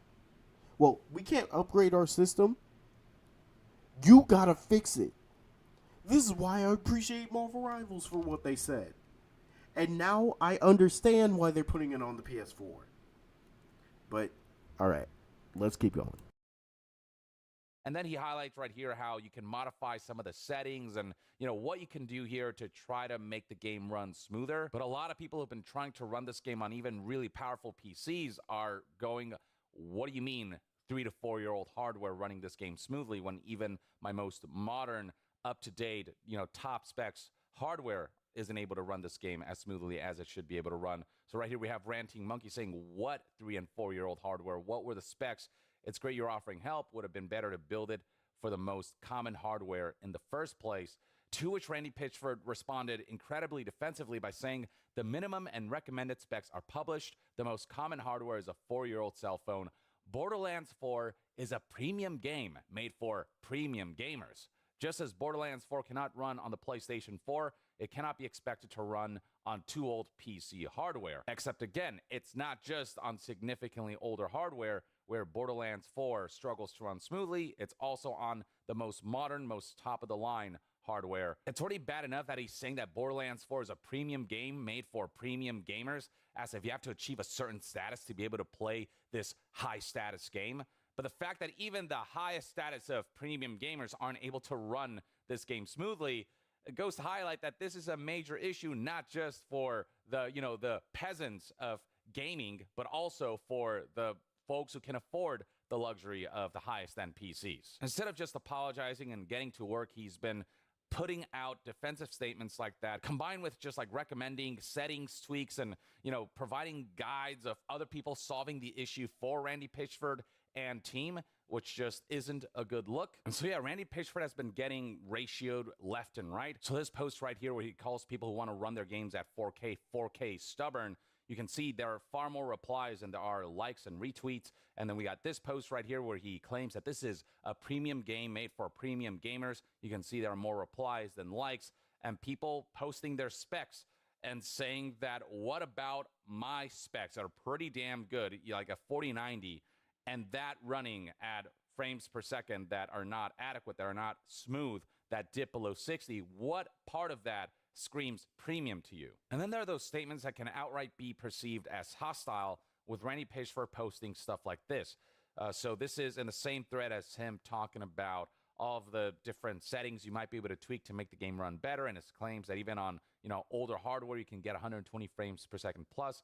He said right here in the final post of that thread, I know a lot of you are dead set on playing at 4K with ultra max settings and using 2 or 3-year-old hardware. You do you, but Borderlands 4 and Unreal Engine 5 are doing a lot for me. That trade-off for frames isn't worth it. I play at 1440p with settings super high, and I'm super happy with that trade-off. The game looks amazing at 1440p. If you're not 4K stubborn and just want to have a great fun time with higher performance, please consider running at 1440p resolution. Calling people who spend premium to purchase the latest, greatest hardware for their PC in order to run games at 4K stubborn, as if implying that people who want to run Borderlands 4 at 4K are demanding too much. Like that. Need I continue? We are calling people 4K stubborn now. 4K stubborn. I can't believe this. I didn't even see that post. I did not see that post. But now that I've seen it, I'm pissed. How are you going to call PC players, the people who literally want to see 4K only stuff so that it could run anything? You're calling them 4K stubborn because your game doesn't work? Want to be cracked to the max? Yeah. Literally. And let's be honest, who wouldn't want the best quality? Most of these people playing your game are streamers. Streamers get 4K everything. They try to get the best of the best. Heck, I'm glad that I'm even here. I can even do what I want to do with PC now. We can react to stuff. It's great. And I try to do the best I can. And you're saying that it's 4K stubborn, and you're gonna put it at 1400, 1440? Man, you're telling us we gotta go backwards in order to enjoy your game. Do you hear the Nintendo in his voice? This is literally how Nintendo is working right now. Nintendo, for years, hasn't upgraded their graphics. Graphics on any Nintendo console have basically been the same, haven't upgraded. They're now reaching like PS3 graphics. They're now reaching that.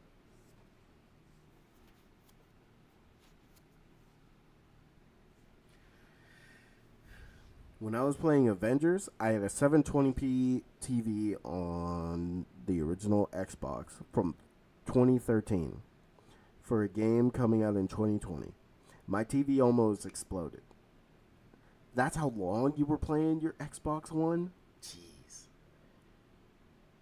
Wanting the best quality is not being stubborn. Of course you want the best quality. Everyone does. Even Randy. And honestly, I think he's lying. I think he's lying just to prove his own narrative. Series X, Series S, and a 4K TV playing 4K to 1440p 60 FPS. Bro. It's like when you play a game, like for example, when I got God of War, I had a 4K TV. I still do. It's just not as big as the last one. But a 4K TV to play God of War. And it was beautiful. Truly beautiful.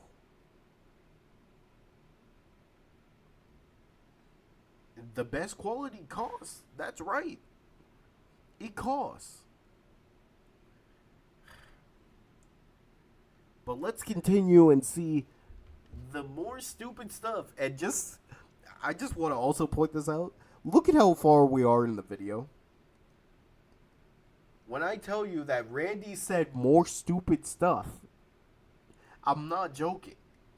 Everything you saw was just a little bit of what he's been saying to the people. And it's been hurting Borderlands 4 because now people don't want to support the TV. Oh, 65 inch? Nice. I'll be real. Eventually, I want to invest in a 70-inch TV. I want to invest in that. It gets worse now. Yes. That's just straight up antagonistic. And sure, maybe Randy Pitchford is satisfied with running his own game at 1440p. And not to say that the game doesn't look good at that resolution, but people want to run the game at 4K. That's something that, some people prefer, that high resolution, that sharpness that you get, especially if you have a 4K monitor or a 4K screen.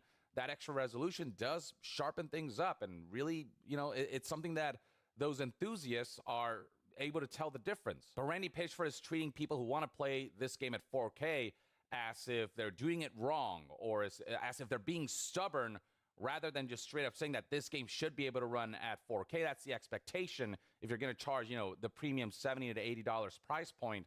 And the fact that it can't isn't an issue with people who want to run games at 4K. That want is their prerogative. The issue is with the game not being optimized to perform well at 4K resolution, even with the most powerful hardware. Instead of taking accountability, Randy always places the onus of issues with his games on the audience, on the customers, on the community.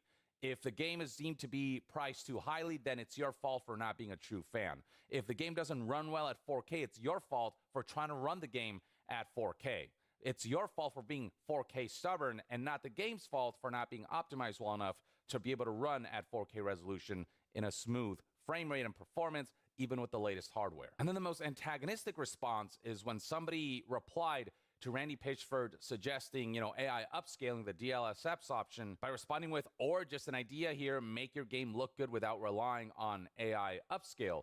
Basically, Borderlands 4's art style doesn't necessitate the most photorealistic graphics, and in turn shouldn't be the most graphically demanding title. It shouldn't be as power hungry as it currently is.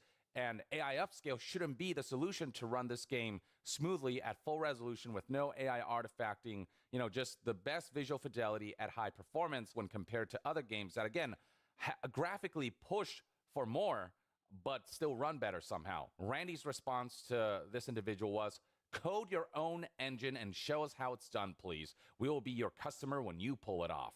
The people doing it now are clearly dumb and don't know what they're doing, and all the support and recommendations and code and architecture from the world's greatest hardware companies and tech companies working with the world's greatest real-time graphics engine coders don't know what you seem to know. Sarcasm.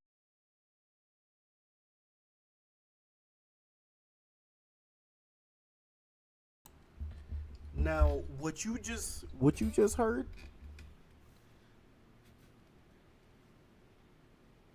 he said this to somebody. He said this to somebody who just threw out, like, not relying on AI upscale. And honestly, that's not a bad criticism. It's literally because, bro, I think like using AI upscale is not bad, but it's like you also need a human to make sure the AI upscale is a good upscale. Because here's what I'm saying. When it comes to AI, I don't think it's a bad thing to use AI, but I think it's a problem when you only use AI. Like, okay, using AI to upgrade something so it looks better. Okay, but let a human see that and see if it's a good upscale, and then you upgrade it from there. It's like, if you're gonna use AI, use it, but you upgrade it. Like, bro, I'm pretty sure Japan is using AI to, like, create medicine that could help us. Well, that could help people. Like, anyone but the United States is using AI to actually further development in different areas. Meanwhile, we're using AI to do stupid stuff. Why? Like, use it to help something. Like, let's create medicine that could use AI to actually fix cancer. Or use AI to fix Alzheimer's. Like, what? Why do we use it for stupid stuff? Stop using it for something stupid. And, like, using AI for video games, it's like a weird slope, because it's like, okay, you can do it, but, like, have a human look at it and fix it if there's true issues.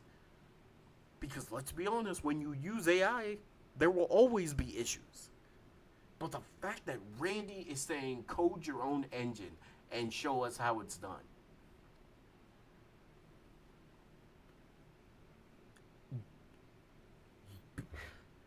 Say that to a developer that created a game.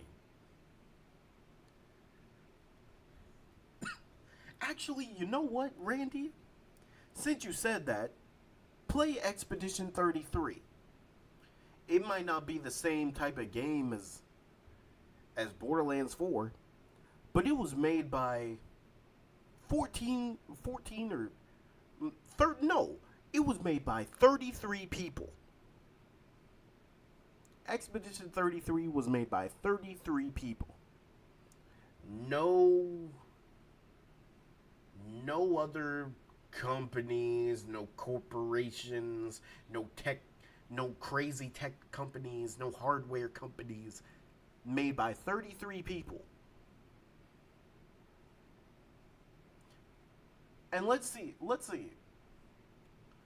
which one works on any console.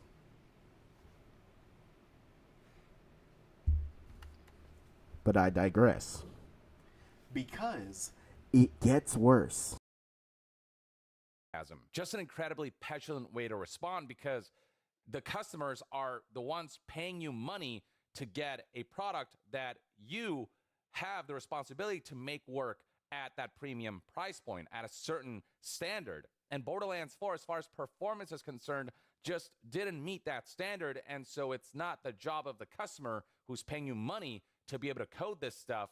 It's up to you, the game maker, the game developer, the game company, the game publisher, the head, the creative head of this game, to ensure that you are able to coordinate ensuring that this game ships not undercooked in the right technical state. It be something polished when people are paying that premium price point. Randy again fails to take accountability and places the blame on the end user for being too much this, too much that, for being too stubborn here, or for, not doing it themselves. The "how about you do it then" retort to a situation where clearly you were the one in the wrong for, shipping your game too early. Whether it was by your choice or by the executive's choice, we don't know. But either way, the game is in the state that it is. And all you have to do is just apologize, acknowledge, and work on it. You're a product maker. And when a product falls below standards in certain respects, after people paid a premium price point, they have a right to complain because they spent money on this product. This product isn't charity. People have also been commenting on Randy's petulant response here about how, well, code your own engine then, saying that, Randy, some of the criticism is draining, but much of it is legitimate, especially regarding performance and optimization. You have a history of responding publicly in ways that come across as defensive or confrontational, often engaging directly with individuals instead of maintaining the professional posture expected of an executive. Yeah, Randy Pitchford just doesn't know how to shut up and doesn't know just how to take accountability. And so he is constantly the cause and the perpetrator that creates tons of bad will for the Borderlands series and just constantly creates negative PR where there doesn't need to be. Randy is such a huge detriment to the marketing of Borderlands with the way he speaks to the community. Others responding with bafflement, saying, wow, really? That's your reaction? Not a good look, bro. This is a legitimate concern. Reacting like a sensitive little bitch is not helping you. And right here, the original poster that yielded that response said, LMAO, touched a nerve, Randy. You can see right here over 500 likes versus Randy's 50 likes. And, there's 50 likes versus 200 some responses. So the ratio is pretty significant because these concerns, the optimization, technical issues, and performance concerns, it's not a matter of subjectivity. These are objective issues that can be quantified. It's bad enough that the system requirements for this game are way out there. As Kirby Zero Luis pointed out here, the official optimization guide posted on Steam basically recommends a $2,000 GPU to play the game at 1080p Ultra, like not 4K Ultra, 1080p Ultra. If Borderlands 4 were pushing the boundaries of graphics, it'd be one thing, but again, they're just games that look better than Borderlands 4 does, and given its art style, it shouldn't require that kind of hardware only to run the game at 1080p Ultra and not be able to run this game smoothly at 4K. It doesn't stop there. Randy Pitchford continues with his defensiveness with a follow-up thread where he kind of talked about just basically his take on the relationship between people's hardware and what the software they're running is doing, stating, quote, every PC gamer must accept the reality of the relationship between their hardware and what the software they're running is doing. Or you can see right here a community note that says the publisher of a game is responsible for providing accurate, recommended, and minimal specs, since the consumers have absolutely no way to check how the game is going to run in the hardware before the game's release. And right here, you can also see Randy Pitchford getting ratioed over 1,000 responses versus, less than 1,000 likes. But he continues, we made an amazing and fun and huge looter shooter campaign game. The game is pretty damn optimal. This is where he claims that the game is optimal, which means that the software is doing what we want without wasteful cycles on bad processes. Look, I don't know what's going on behind the scenes. You can claim whatever you want, like behind the curtains, if you will. But in terms of what the end user experience is something that doesn't run at ideal resolutions and at ideal frame rates. That's just the end result. And regardless of your justifications, we have seen games that are able to achieve high resolution with high frame rates that can still look incredibly good and be technically very demanding. So Randy being in denial and saying that the game is pretty damn optimal instead of acknowledging its issues is just not a good look. He continues by imploring that if you're not able to run the game at your adequate performance and just, play around with the settings and tweak the settings. But again, even people running the highest end PCs have done that and are not able to get optimal performance. He continues by saying things like, some of you prefer more frames per second or more features or higher resolution. We've provided many tools to help you make those trade-offs. It is a mistake to believe or expect that PCs between minimum specification and recommended specification can achieve all of extremely high frame rate, maximum ultra features, and extremely high resolution. I don't think that's really true. Minimum is to be able to run the game, but as soon as you get to recommended specs, those specs should at the very least offer consistent, good frame rate that doesn't consistently dip and make for a stuttery experience, which is what Borderlands 4 has been. He then says, if that last post makes you have a negative reaction, I bet you have emotions and expectations that you feel aren't sufficiently attended to. I'm sorry. The expectation of, yeah, like a premium price, $70 game having, premium technical performance, I think that is to be expected, and that's not unreasonable to expect. He then asks for sympathy by saying, but please accept that the game is doing a lot and running pretty optimally, and that you may have to either accept some trade-offs between frames per second, features, and resolution as your preference, or you will continue to be disappointed. There are a lot of games that do a lot and run significantly better than Borderlands 4. People can't accept something that just straight up isn't true. People can't accept that a game is running pretty optimally when they don't feel that when they play the game. He does acknowledge that they're still continuing to do tweaking and they're still working on PC performance. Honestly, that's all Randy has to say. He just has to offer an apology and say that it is being worked on. It still doesn't justify that the game launched in a technically compromised state. This whole, ship now, fix later situation that seems to be commonplace in the AAA landscape is just not acceptable, but it's better than... Yeah, unfortunately, Randy kept talking. And he's still gonna talk. Oh, if anybody, Ari, follow Young Ye on YouTube. He just keeps you in the know when it comes to the video game industry, different video games. And also, just so y'all know, you see this in the bottom right? This is...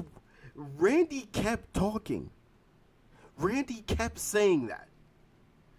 And just though the video is not even done yet. Like, there's a whole other thing that he said. Like, bro, we are not there yet. And there's another video. Like, it's bad, bro. It's bad.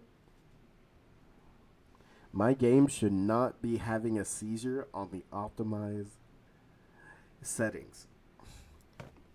Look, I said this a long time ago. I don't remember what stream. It might have got deleted. But if I have to do surgery to make a game run optimally on whatever console I have, then there's an issue overall. You should not have to conduct video game surgery to make a game live on a console.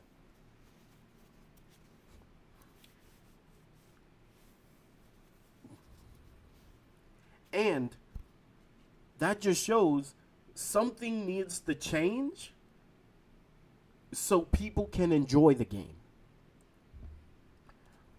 But again, we're not done because we got another video after this. And essentially antagonizing people, blaming people, and essentially telling everyone that they're wrong and I'm right when there's quantifiable data suggesting that Borderlands 4 is not, in fact, in the most optimal state, when there is quantifiable data suggesting that its performance isn't the best, that there are legitimate performance and optimization issues. But yeah, I mean, the responses are not particularly flattering, and, just people don't feel like Randy Pitchford is handling the situation with grace, with some folks full out begging that he just stops tweeting and just works on the issues and just stops antagonizing the community that are just trying to point out the issues that they are seeing that are very objective issues. And on top of all that, you've got issues like the FOV settings, the field of view for console users in particular. They don't have an FOV meter to set that. And so a lot of people are finding that the game on consoles feels way too zoomed in, and it's causing like motion sickness and the like. And it's something that Randy Pitchford is also being very stubborn about, creating a poll for this when more options is ultimately a good thing for people. Randy Pitchford does say here that I can't really talk about it yet, but there's some dreams I have where an FOV setting might affect fairness. which is creating rumors that maybe like a competitive mode is being developed for Borderlands 4. But that argument falls apart when the PC version of the game does have an FOV slider. So, you know, wouldn't that mean that the PC version would also need to not have FOV slider to keep things fair for whatever it is that they're cooking behind the scenes that he says that he can't talk about? He says right here, be aware you have no idea what the team and I were planning and how FOV slider might affect fairness with such a thing. But console players don't get FOV sliders, but PC players do. You know, it doesn't make sense. But yeah, with all said and done, we're looking at a pretty successful launch for a pretty successful game overall. It's a good Borderlands game among. Okay, so he just gives a summary about everything else, but hey, shout out to him, shout out to Young Ye, left a like. Now, the next video is more There's a lot going bullshit. for Borderlands 4, but it's currently marred by two things. One, the technical state of the game at launch, especially where performance is concerned. It leaves a lot to be desired. Performance is just nowhere near where it should be. It just feels really unstable. And two, Randy Pitchford's inability to just stay quiet, to stop posting on social media, because what he posts usually is just really inflammatory, very confrontational, and doesn't ultimately help the optics surrounding Borderlands 4. While the game is selling really well based on the all-time peak concurrent players here, peaking at over 300,000 players, when you look at the critical reception, especially where user score is concerned, you can see that the results are less than ideal. The Metascore is sitting at a generally favorable 84%, but the user score here has dipped even further than the last time I covered this whole situation to 4.6. On Steam, you'll find a mixed review score of 65% from almost 21,000 user reviews. And Randy Pitchford's inability to just take responsibility and to take accountability and to always get defensive about criticisms just hasn't really helped matters. Recall that back when people were worried that Borderlands 4 might be $80, Randy Pitchford's response was that if you're a real fan, you find a way to make it happen. If you're a real fan, you'll spend more money than you should. And then when it comes to performance issues, he's basically blaming everyone else. He's blaming people for not using the right settings, for being 4K stubborn, that this is a premium game for premium gamers, despite the fact that even on the most premium hardware with 5090s and whatnot, the game still struggles to run smoothly. And this is something that outlets like Digital Foundry have already looked at. There's a whole section right here dedicated to Borderlands 4 and how it suffers when it comes to PC performance. You've got an editor from PC Gamer right here saying that even on a monster RTX 5090 rig, the game just struggles to run smoothly and consistently. Here we have one more from Tech Radar that says that even though the game struggles to run on an RTX 5090, Borderlands 4 maker says your old PC hardware is to blame for the game's poor performance. And looking at Randy's own tweets, he claimed that if you tweak the settings right, then even on 3 and 4-year-old hardware, you can run this game at 120 frames per second plus, which is something that a lot of people have just not found to be the case. Randy Pitchford calls people who want to play at 4K resolution, which is fairly standard in this day and age, 4K stubborn, made worse by the fact that even trying to run the game at 1080p at a smooth frame rate is a struggle. Even people who run relatively modern graphics cards like 3060 and 4060, they're not top of the line, but are still fairly powerful. With these modern graphics cards, even at medium settings, 1080p, people are reporting frame rate dips below 60 frames per second. And that shouldn't be the case, because when you look at Borderlands 4's graphics and its art style, it shouldn't run worse than games that look far better and are far more photorealistic and push the boundaries of graphics much further. But yeah, he straight up said things like Borderlands 4 is a premium game made for premium gamers. This is not a game made to run on 10-year-old PCs, even though PCs that are fairly modern, again, struggle to run this game at a smooth, consistent frame rate. If you're trying to drive a monster truck with a leaf blows motor, you're going to be disappointed. Awful analogy. Even when people have the engine to run this monster truck, the monster truck is still just chugging by, suggesting that the monster truck is the issue and not the motor that people are using. And then he comes here and says, if you discover your system can't run the game well by accident or wishful thinking and or don't want to try to mess with settings to make things good enough for you, please use the refund feature on Steam rather than have a subpar experience. The developer of a game said if you're not happy, refund the game than having a subpar experience.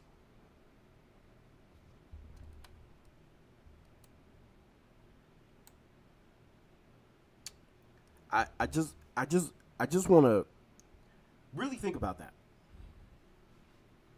Imagine your current favorite game, if you're having issues on it, the developer of that game tells you to refund the game so you don't have a bad experience. Okay, I'll turn it up a little bit. Sorry. Hopefully that's enough. Potentially, Candido, Marvel Rivals might run better on Borderlands 4 than Borderlands 4. So yeah, I Bro. imagine, bro. Group chat? Alright, gotcha. Let me see this.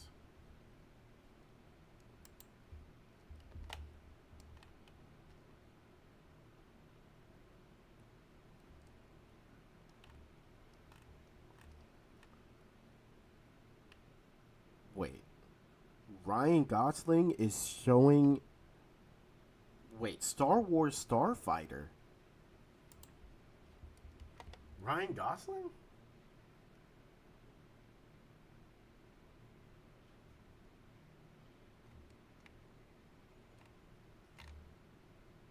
He's back. Oh, what? CD Projekt Red. We're hiring for The Witcher and Cyberpunk in North America. Oh, that's big. That's big. That's big. Dark. Borderlands 4 is newer than Rivals. Yes. Newer games should run better or run equally as good. Well, looks like Ryan Gosling is coming into Star Wars. Huh. This is gonna be crazy.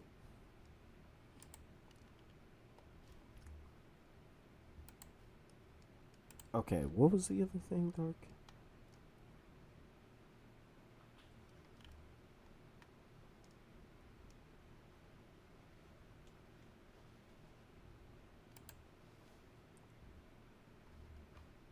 So, oh god. This happened with Mind's Eye. This happened with the new Metal Gear Solid remake. This is happening with Borderlands 4. I swear if it happens with Witcher.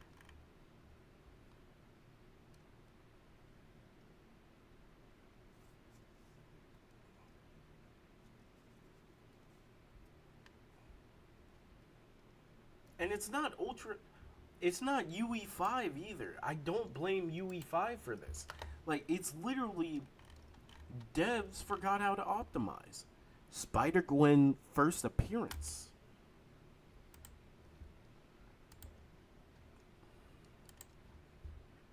Well, what is this?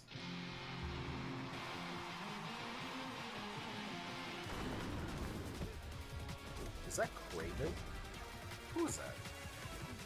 Well, ain't this just a pickle? Gwen Stacy is alive and in big trouble. On September 17th, 2014, Marvel Comics published Edge of Spider-Verse #2.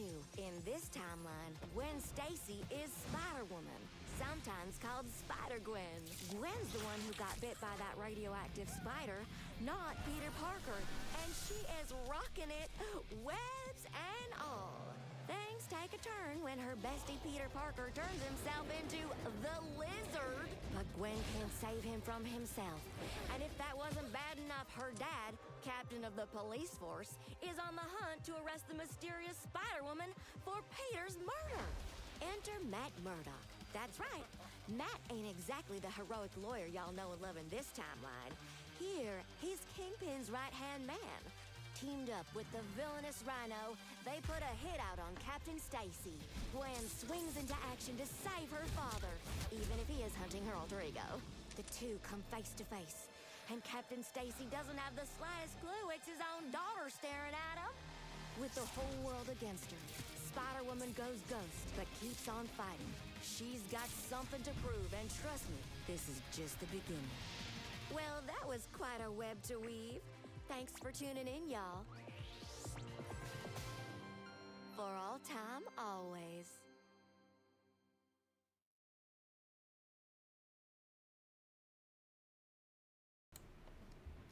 I don't like.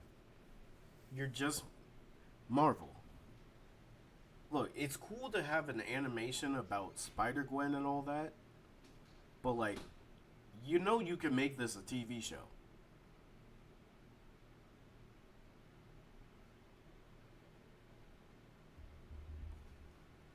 Whoever animated this, like, give them a raise. And plus, Matt Murdock working with Kingpin, Matt Murdock being his right-hand man, that's a great concept.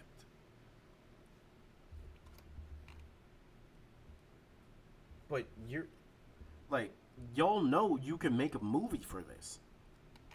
Or a bunch of TV shows. You could make this a whole animated TV show.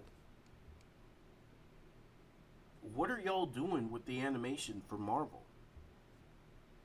Like, what are y'all doing? Marvel's What If and X-Men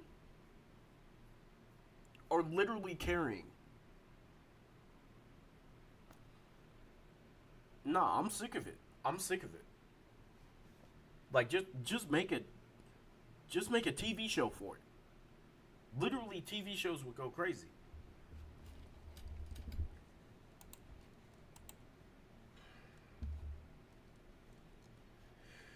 Okay. Oh, yeah. So, something else that I wanted to do today.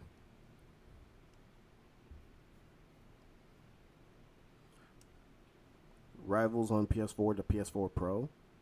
I think he's just trying to blame someone else for his mistake, covering up what he knows he did rather than taking the initiative. That something is wrong with his game. Yeah. Alright, let me see. Marvel Rivals on the PS4 versus the PS4 Slim in the PS4 Pro. For starters, we have the normal PS4. Shout out this YouTube user for this gameplay, and yeah, this looks absolutely terrible. You can see screen tearing. You can see a 480p resolution. You can see 20 FPS gameplay. Everything about this looks terrible and is definitely a disadvantage compared to PlayStation 5 users. Next up, we have the PlayStation 4 Slim, courtesy of this YouTube user, and honestly, it's pretty much the same as the original PlayStation 4 as far as I can tell. There is still heavy screen tearing, there is still an extremely low FPS, an extremely low resolution, despite the fact this YouTube video was uploaded in 720p. It looks pretty much exactly how the PlayStation 4 does. I don't notice a difference, quite simply. And now we have the reason I created this video, the PS4 Pro gameplay. Shout out this YouTube user for the gameplay. Let's check this out. I've been seeing a lot of people saying that this is supposed to be 1080p 60 FPS. Let's see how it looks, man. So right off the bat, the resolution obviously looks way better than the normal PlayStation 4. Screen tearing is still very apparent, but the resolution is crystal clear. This guy is selling his team. Get to site immediately. But yeah, 30 FPS still looks to be here. Screen tearing is still bad. The resolution does look a lot better though. This looks pretty playable. It kind of looks like the Xbox Series S. Marvel Rivals on the PS4 versus the PS4 Slim in the PS4 Pro. For starters, we have the normal PS4. Shout out this YouTube user for this gameplay, and yeah, this looks absolutely terrible. You can see screen tearing. You can see a 480p resolution. You can see 20 FPS gameplay. Everything about this looks terrible and is definitely a disadvantage compared to PlayStation 5 users. Next up, we have the PlayStation 4 Slim, courtesy of this YouTube user, and honestly, it's pretty much the same as the original PlayStation 4 as far as I can tell. There is still heavy screen tearing, there is still an extremely low FPS, an extremely low resolution, despite the fact this YouTube video was uploaded. Compare that to Borderlands? Well, somehow it still gets worse. And then when somebody else suggested to Also- make the game look good without I'm going to get myself a little snack. I'll be right back. relying on AI upscaling, Randy Pitchford straight up attacked him by saying, code your own engine and show us how it's done, please. And he just doesn't admit any wrongdoing. He insists that the game is pretty damn optimal, please accept that the game is doing a lot and running pretty optimally. And then he makes excuses like this is not a competitive first-person shooter, but it is a first-person shooter where there's a lot of action happening on screen, where that responsiveness and just ensuring that frame rates are consistent so that the gameplay experience is smooth and responsive. All that's really important to an experience specifically like this.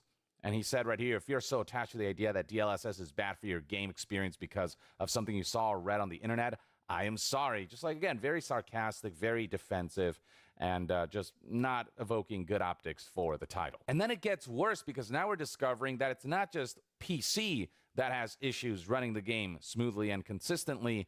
We're also discovering that on consoles, people are discovering an issue where the more they play Borderlands 4 on their respective console, the worse the performance becomes over time. And while there's no confirmation of this, a lot of people are suspecting that it might have to do with some kind of massive memory leak issue, as Synth Potato suggests here. And he highlights right here how Borderlands 4 on PS5 and Xbox, it's just the performance is not where it should be. You're looking at 30 to 40 frames per second gameplay, about 2 hours of having the game on, sometimes sub 30 frames per second. And this is on the best possible console at the moment, being the PlayStation 5 Pro. This optimization is a disaster. I'm pretty sure Elder Scrolls had a similar issue. Like, I remember when Skyrim launched on PS3 or something, and it had an issue where the more you played the game, the less stable it would become because of just all of the technical mishaps surrounding that whole cobbled together engine. And with Borderlands 4, it would seem as though whatever lack of optimization there is resulting in significant performance issues that Randy Pitchford himself has admitted is the case, saying, quote, known issue of performance dropping on PS5 Pro after several hours of continuous play. Workaround until we patch, quit game, and restart. Sorry for the friction. Except it's not just friction, it's, again, the game not being fully optimal, which is something that Randy refuses to admit. People want to run a game that, again, looks not as good as some of the best-looking games out there that do run at 4K with the latest hardware. They want Borderlands 4 to run just as good, if not better, than those kinds of games, because that is an apt expectation to have, especially for a first-person shooter experience. Now, Randy implies here that this issue is specifically for PlayStation 5 Pro, but in the responses here, you can see that this seems to be an issue across every platform. So Nick right here says PC has this issue as well, memory leak. I hope it's being looked into. Here's somebody else saying that even on normal PS5, when they play this game continuously for too long, they can see slowdowns. And then for this individual specifically, he says that even if I restart the game, the textures won't load. But yeah, plenty of people reporting that even on base PlayStation 5, they're seeing this issue. Somebody else, Bob, saying this is on base PS5 as well. And then there's some folks out here commenting on playing this game on Xbox and experiencing something similar. So right here we have Steven saying that it happens on Xbox Series X as well, based on their experience, Xbox 2. So just about every platform is being called out for having this particular issue. This happens on Xbox, tested on Series X performance, starts at 60 FPS, 2 to 3 hours later feels like 30, especially after a bunch of world boss multiplayer kills. And that is an issue because a lot of people want to play a game like Borderlands 4 for hours on end, especially given that it has like multiplayer cooperative features that paves the road to, entire days of gameplay.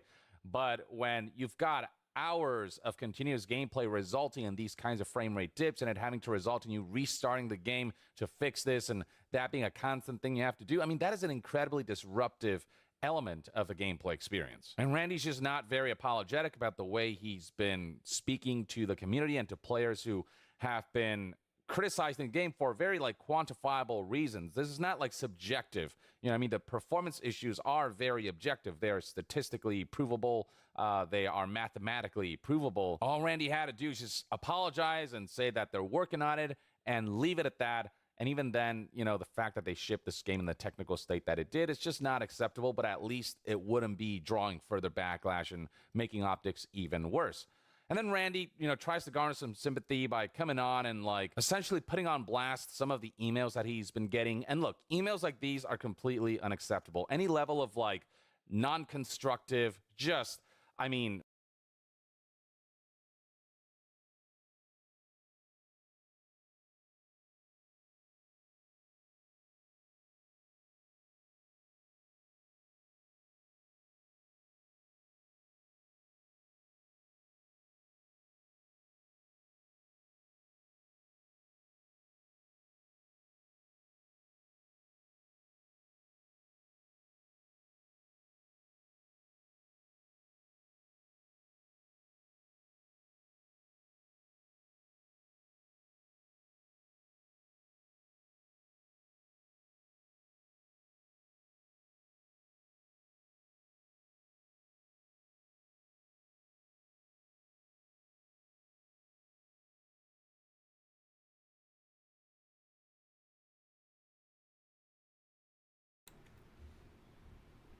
Whoa.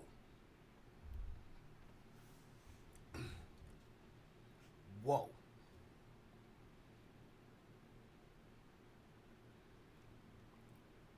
Oh, popcorn.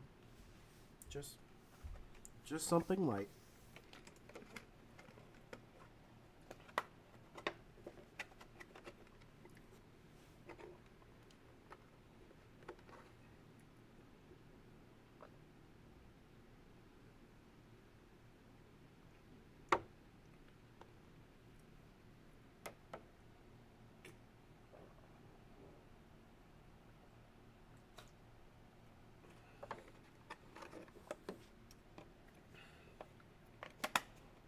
I'm gonna just throw this out there. With the name Top Dog, you're either white or black. No in between. But you know how crazy you gotta be? You're the closest man a white man can come to the hard R? I hope you're black. I pray you're black. Because if you're not, this might be one of the craziest things I've heard ever. Bro, that is crazy.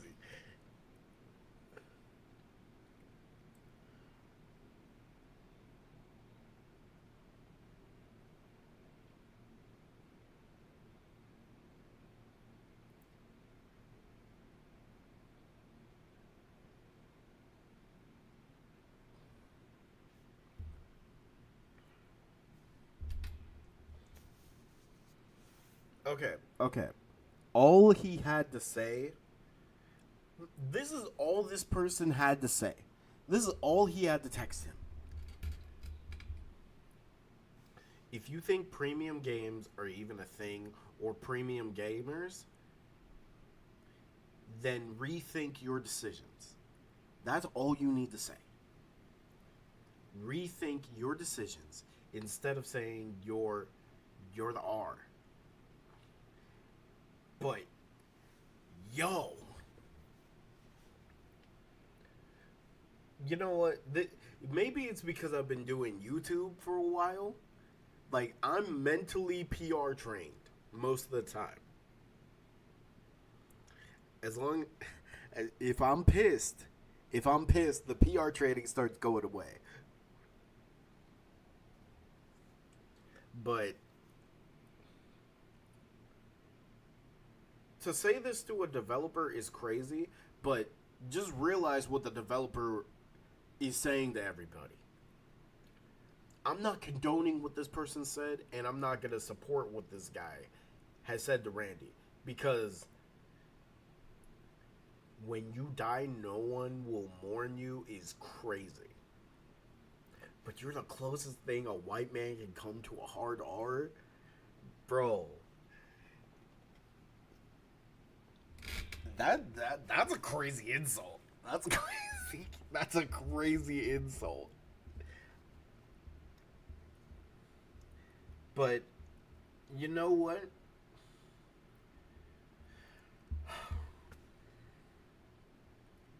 And I hate to say it, but Randy, you have only yourself to blame.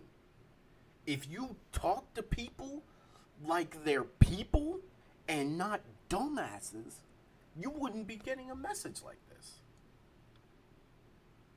And you know what? I want to give Randy the benefit of the doubt, but it's like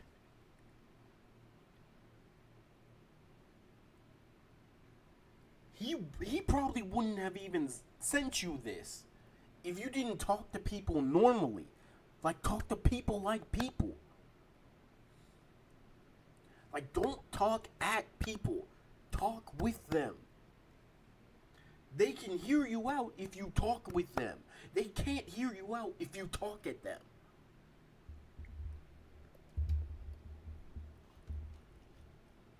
Group chat? Y'all never getting that game? What do you mean? No!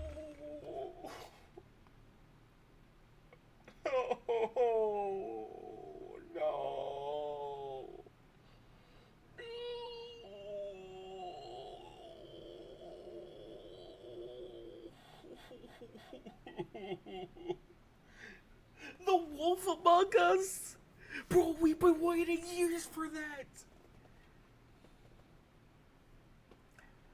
Nah, where are those devs? Where are those devs? I want them now. Nah, bro. Nah. You know how long we've been waiting for this? You know how long?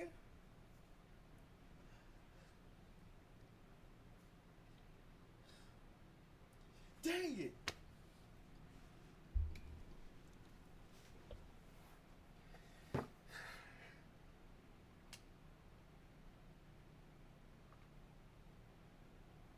The only Telltale game that was coming out that we knew was gonna be heat.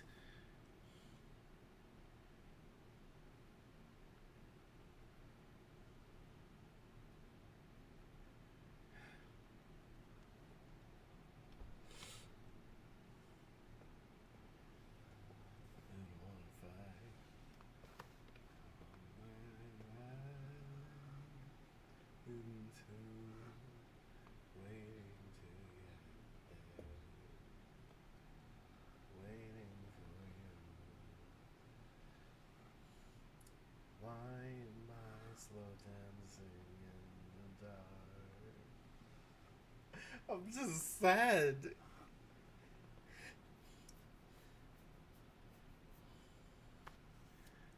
I don't wanna slow dance in the dark. Bro, we're never gonna see this game again. No! Nah, where are those devs? These are the people that are making Dispatch. If y'all didn't know, that Dispatch game, which low-key kind of interesting, but nah, we can't, nah, bro, this hurts. Big B's story was not finished. Why'd you even give us that trailer? You gave us so much hope. Dang it.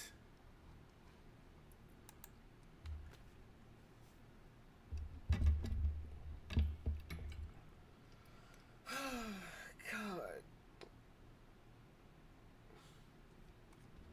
Honestly, give it to a bunch of modders. We can make the game. Alright, but let's... Man, now I'm sad, Dark. Let's continue. Really shitty and depraved kind of harassment that is directed at anyone is not something that should be ever tolerated or something that should be condoned. These kinds of people just offer nothing useful except malice and are engaging in a way that is just full-on psychopathic. I'm not going to read this fan mail, but you can read for yourself right here. It's pretty awful. But the thing about Randy calling all this out is that he's not garnering a lot of sympathy because of the way he himself has been addressing fans and players and community members who have been expressing their discontent at some of the aspects of Borderlands 4 that are worth criticizing. So, you got Epic NG right here saying, please just stop tweeting, dude. You made a tweet defending the game when you should have just let your great dev team do their work. It's fine, though. We all have bad takes, but you keep doubling down and giving grifters more opportunity to trash the franchise. Okay, so to let y'all know, Epic NNG is he's a big Borderlands YouTuber, and he's somebody who's talked to the devs, talked to Randy, and like, unlike other YouTubers, he just lets them know the real criticism, and he's not afraid to just let them know. And this is what every Borderlands YouTuber says to Randy when he starts doing this. Like, bro, people are hating on Borderlands because you keep talking. Like, this is the one time... Yeah, right here, that's Randy. Oh my god, I can't unsee that, Ori. Also, let's All right, we gotta talk about it.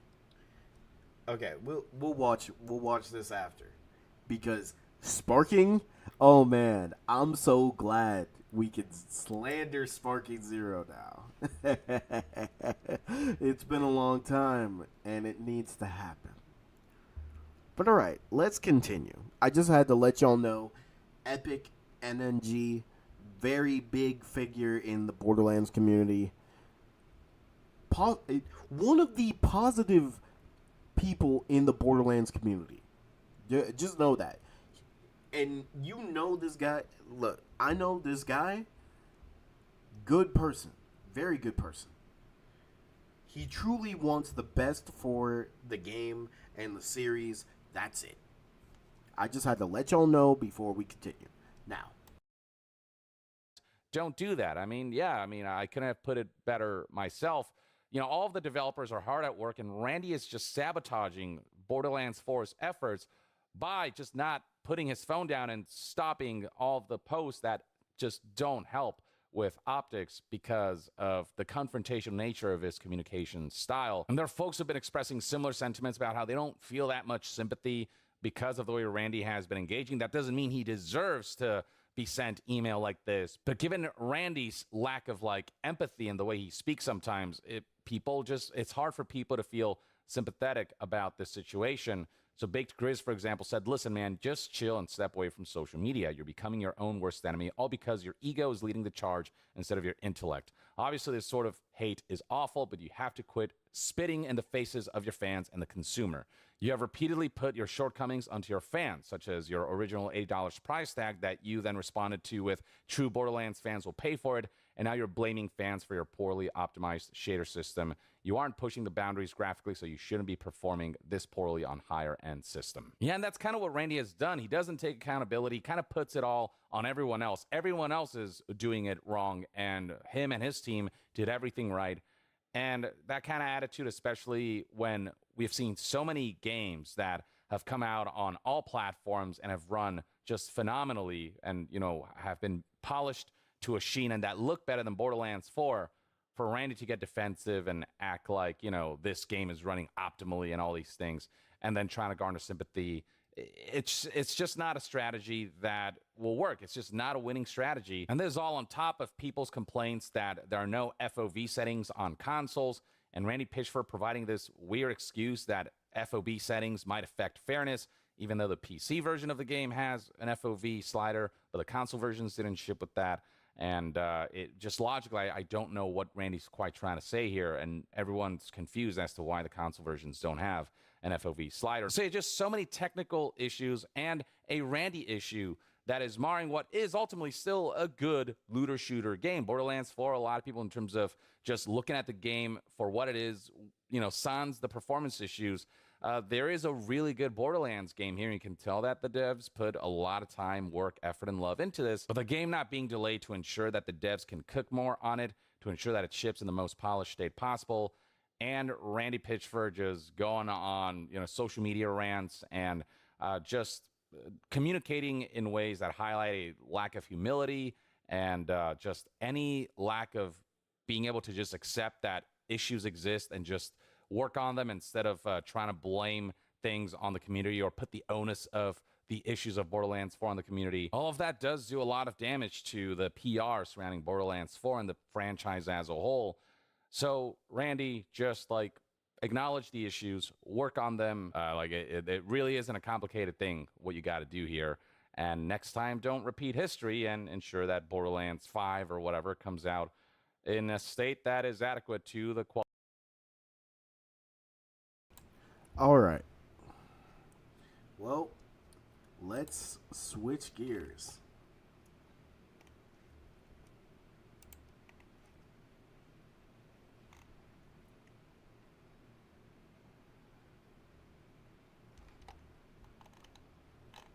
You think it should have been delayed?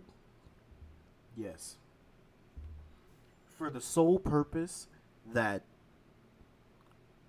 we need to stop allowing games that are half-ass to come out. What's the point of you want to rush to get all the money instead of letting it cook to perfection? And I understand not everything is perfect, but you don't have to release a plate that's half done.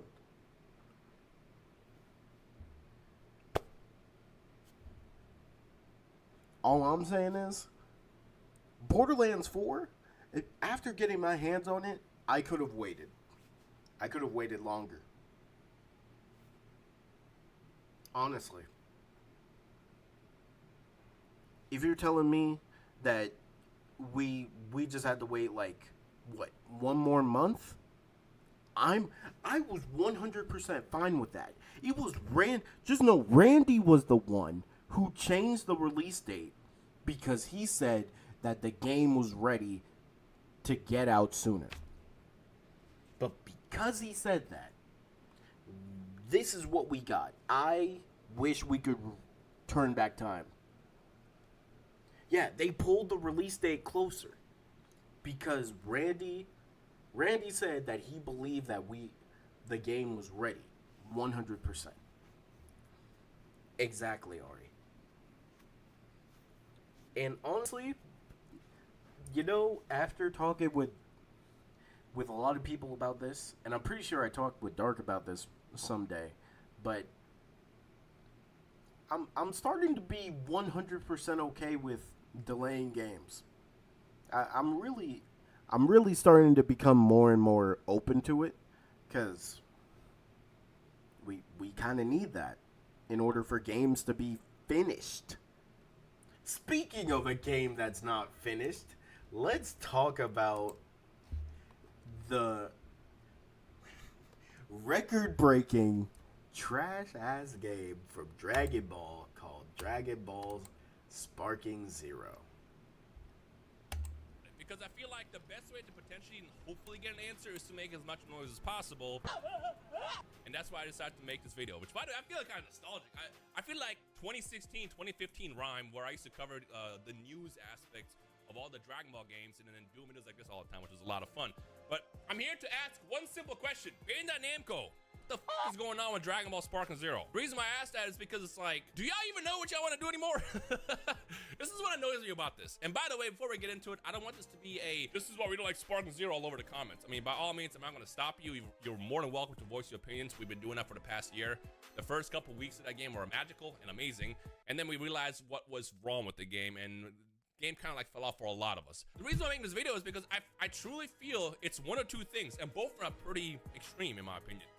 Either Bandai doesn't know what the fuck they're doing with the game, or two, they're working on a massive update that's going to make as many people as possible happy, and they're waiting to, I guess, get to the point where they can announce it. And I'm hoping it's option 2, because option 1 is scary, because if they don't know what they're doing with the game that sold 5 million copies in like 6 months, that's not a good sign. And Bandai has, they mismanaged games. Okay, so and Dark, let's not just talk about Borderlands. Sparking Zero. Now, hold on. We gotta get that pulled up. It's option 2, because option 1 is scary, because if they don't know what they're doing with the game that sold 5 million copies. A game that sold more than 5 million copies in 6 months worldwide. Worldwide, mind you.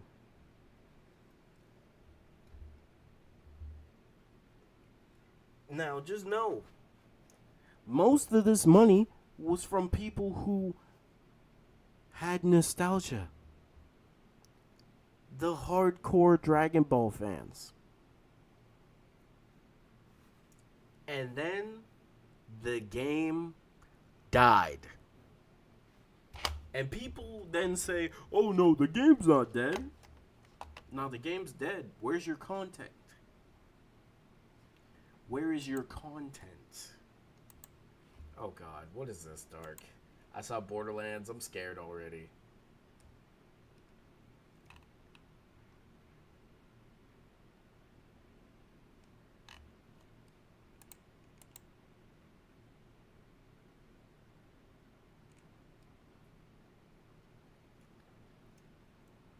thank you, shout out to the PR team for Borderlands.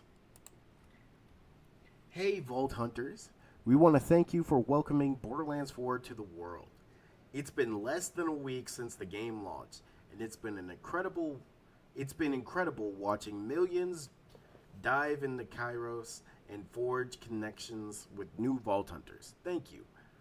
We're reading every piece of feedback you share. Some of the things we've already begun to take action on are: we know some PC players are running into bugs and crashes. We hear you. Updates to improve stability and performance already started rolling out over the weekend, and another is coming this Thursday. This is our top priority. A field of view and FOV slider option for consoles is in testing right now, and more information is coming very soon on that. Some console players have reported concerns with performance, and we're investigating those with planned updates coming. We've been thrilled to see so many of you enjoying your time in Kairos, and as a thank you, we also just dropped additional in-game rewards with the Break Free Pack live now. We value your feedback and are committed to delivering an incredible Borderlands 4 experience for all players. Thank you. Basically, do this instead of Randy talking. I'm even gonna retweet it. I mean, repost, sorry.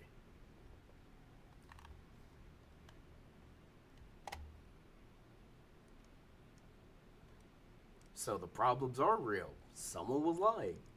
Bless the community yo, this is facts. The community managers running this account literally say Borderlands.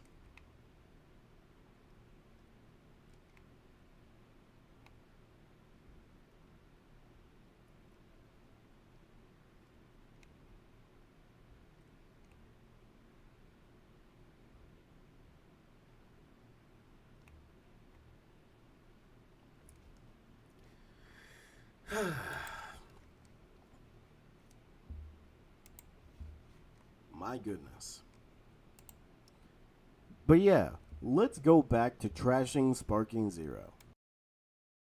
Copies in like 6 months, that's not a good sign. And Bandai has, they mismanaged games before a lot. They're not exactly perfect as a company. And while Sparking Zero was one of the most hyped up games of all time, and then obviously didn't live up to the hype, I still don't want that game to fail. I feel like Sparking Zero built a great blueprint for what a good modern Dragon Ball game in a 3D arena could be. It's just that they didn't fully execute on a lot of things that made us play the hell out of Xenoverse for the last couple years. And by the last couple years, I mean decade. That game is celebrating 10 years technically, I think soon, because Xenoverse 1 came out in 2015 and then Xenoverse 2 came out in 2016. And I will also point out that when Xenoverse 2 came out, it improved so much what was wrong with Xenoverse 1. It wasn't a perfect game. The netcode still sucked, and if you got it in a decent game, you hated everything about it. Getting false hit confirms just to die was the worst. But I feel like Sparking Zero is like, their release is so much better than Xenoverse 1. All they gotta do is fill in like the gaps of what's missing with the game, and the game will be insanely good. While I don't think they're necessarily working on a Sparking Zero 2, I do feel like they could be working a big update that adds a lot of what was kind of needed and required for us as players of the game to really play Sparking Zero as much as we did with Xenoverse. And I'm hoping that's the case. But right now, we're getting nothing. Now, I know that Battle Hour is happening, January, February? They do it every single year. And with Battle Hour, from what we saw the last couple years, they always kind of tend to focus on like showcasing each game. Like, oh, what do you have for us? What do you have for us? Legends is doing this, Dokkan is doing this, Fighters is doing that. I do know that they take the opportunity to kind of like showcase the roadmap for the games they're working on. And it's also kind of weird because this time around, they made an announcement where they specifically listed stuff like Dragon Ball Fighters, which is a game that's not exactly active anymore. And what I mean by active, I'm talking about like how often they update it. I don't know what happened with that game. There's obviously some kind of internal drama between them and ArcSys that we just don't know about that led to them completely abandoning the game. Because I mean, even with the rollback, it was Bandai that actually had to hire like an outside company to like figure out, and then that's why rollback was so messy when they released it. But the fact that they're announcing that they're doing something for Fighters is interesting. It's one of two things, by the way. It's either going to be another announcement to do another world tour, which is kind of what I'm expecting, or they might drop the bomb on us that they're going to drop another big update and potentially DLC. So hopefully we'll see. Oh, brother, this guy's scoping something with that game, because Fighters was way too good to be mistreated the way it was in the last couple years. Honestly unfair. One point with Battle Hour and bringing it up is, you know, Battle Hour is where we can expect like a solid answer of what's to come. But what's weird about Spark and Zero is how quiet they've been since the last couple of big updates. And you know what's even more annoying? A lot of us paid for the DLC that we haven't gotten yet. Why? Does anyone know what the biggest gap is between DLCs for all the main games? Kakarot doesn't count, because Kakarot, I feel like whenever they drop the DLC, it's more like essentially another game within the game, so it takes a bit longer. But like for Xenoverse, I know with Xenoverse 1, all the first DLCs came out within like the first year, obviously, because the sequel came out the very next year.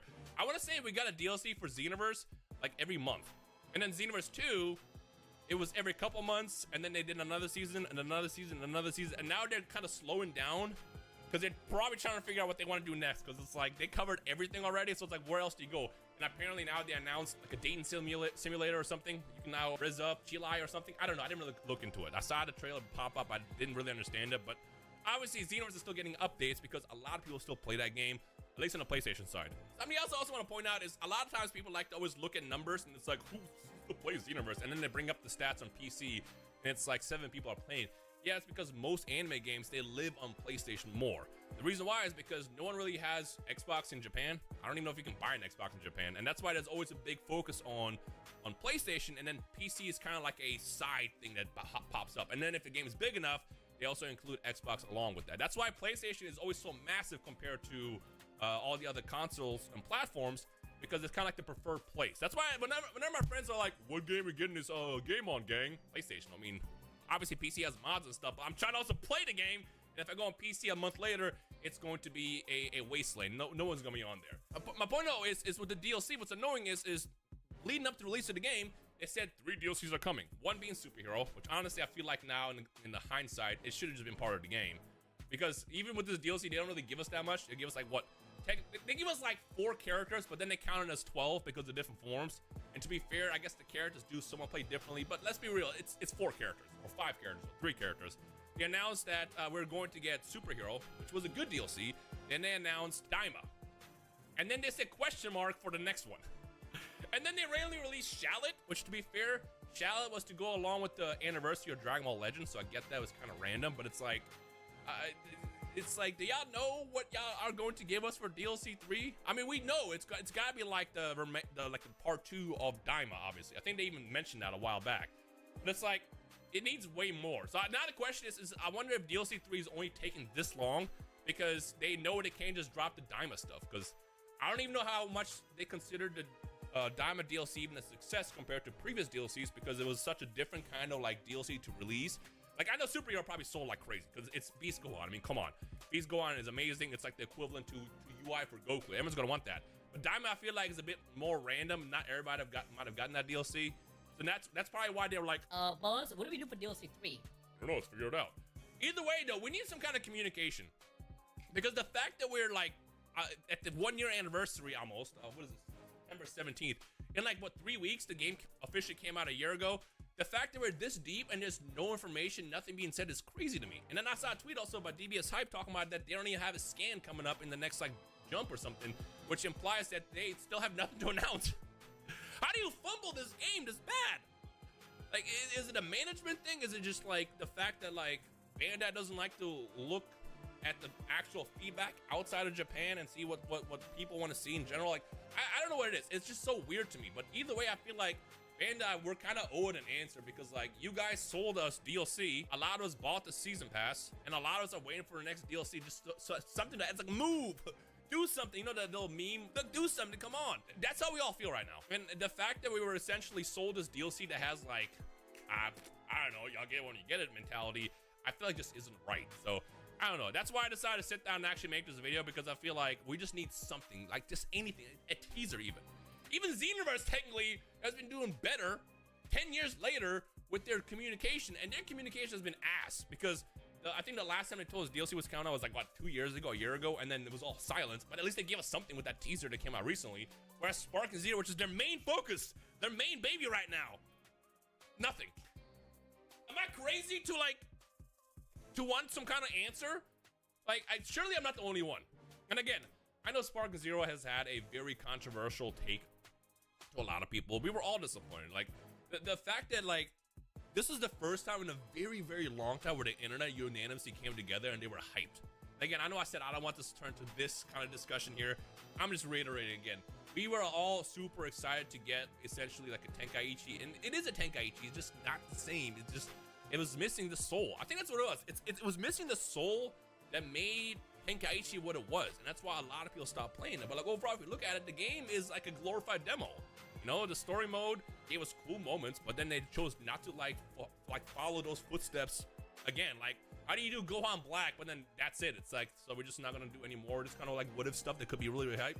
And then like the custom battle by far is the biggest fumble, because I feel like what happened is they made the custom battle as an idea that this is gonna make infinite content, but either it was super overly complicated or it's just not really well designed, and it's not that fun because like it just wasn't that good. And honestly, the custom battle thing is the biggest disappointment to me, because like even me being a content creator, like we were doing these like custom battles essentially on Tenkaichi for years prior to Tenkaichi or Sparking even announced.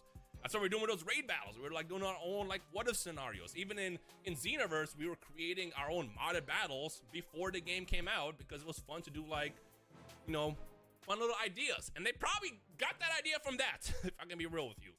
But it just did not execute anywhere at all to like how we were promised. Like that mode was a big lie, if I can be real with you. And I don't know if you can even salvage that. I feel like you would have to completely tear it down and redo it to make it more correct or something. I don't know. I think that mode was just too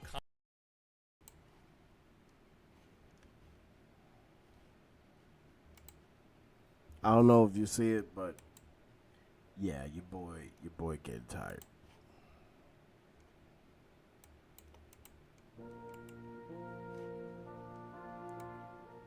So I'm gonna get rest, but closing remarks. Kakarot DLC are big yearly events. Yes, they really are.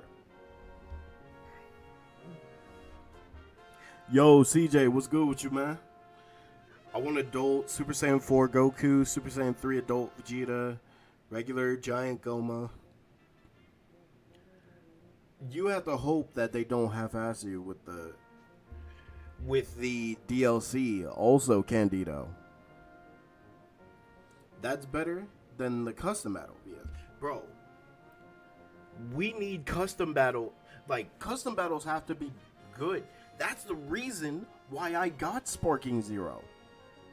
I thought the custom battles would keep me playing, but bro, if the game is just fighting, where's the creativity? How do you make that game fun? And I hope you're having a good day, CJ. Okay. Now, sorry for falling asleep, right? But there's something else that I wanted to do. And tell me how y'all feel about this. But there is a bunch of canceled Marvel comics. Well, there's a good amount of canceled characters in Marvel comics, or just forgotten characters 100%. So I thought about how about I take these characters and give them a story? Oh no, that's Randy. What did Randy say? You know is better than Augusta, hot take? Oh, she is?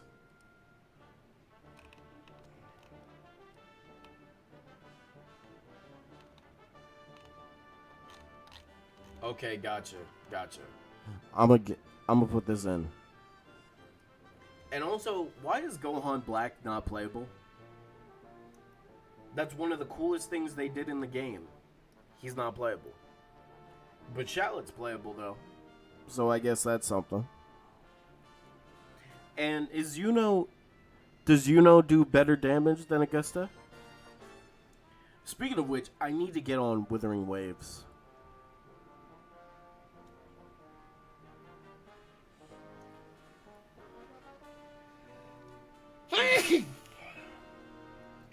Excuse me. Why though? That's wild. I don't know. That's crazy to me. Kinda? Oh.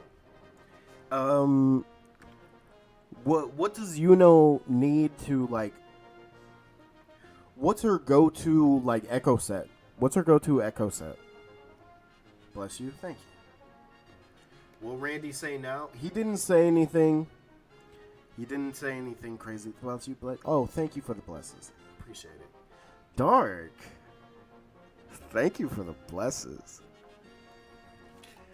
Randy just gave everybody a golden key for Borderlands 4. So, hey, if you want free loot, copy this. Copy these numbers. I'm gonna use that later. Yeah, I'm actually gonna save that. His comments are making me sick. Alright, what is this? Dragon Ball Squadra is getting a new season next week, which means new characters could be added.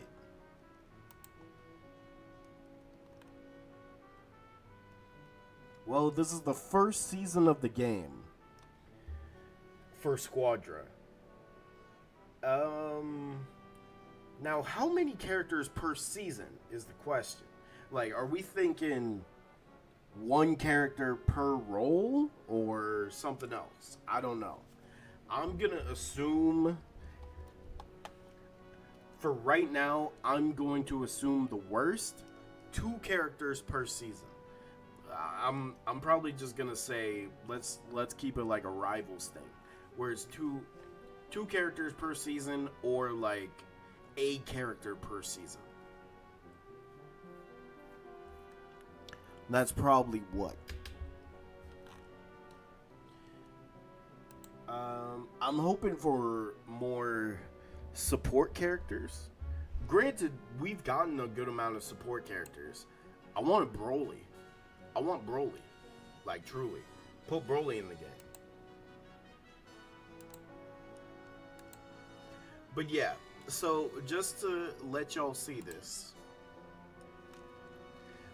Right here, I am slowly but surely going to write a story for these trash new characters in Marvel Comics. Well,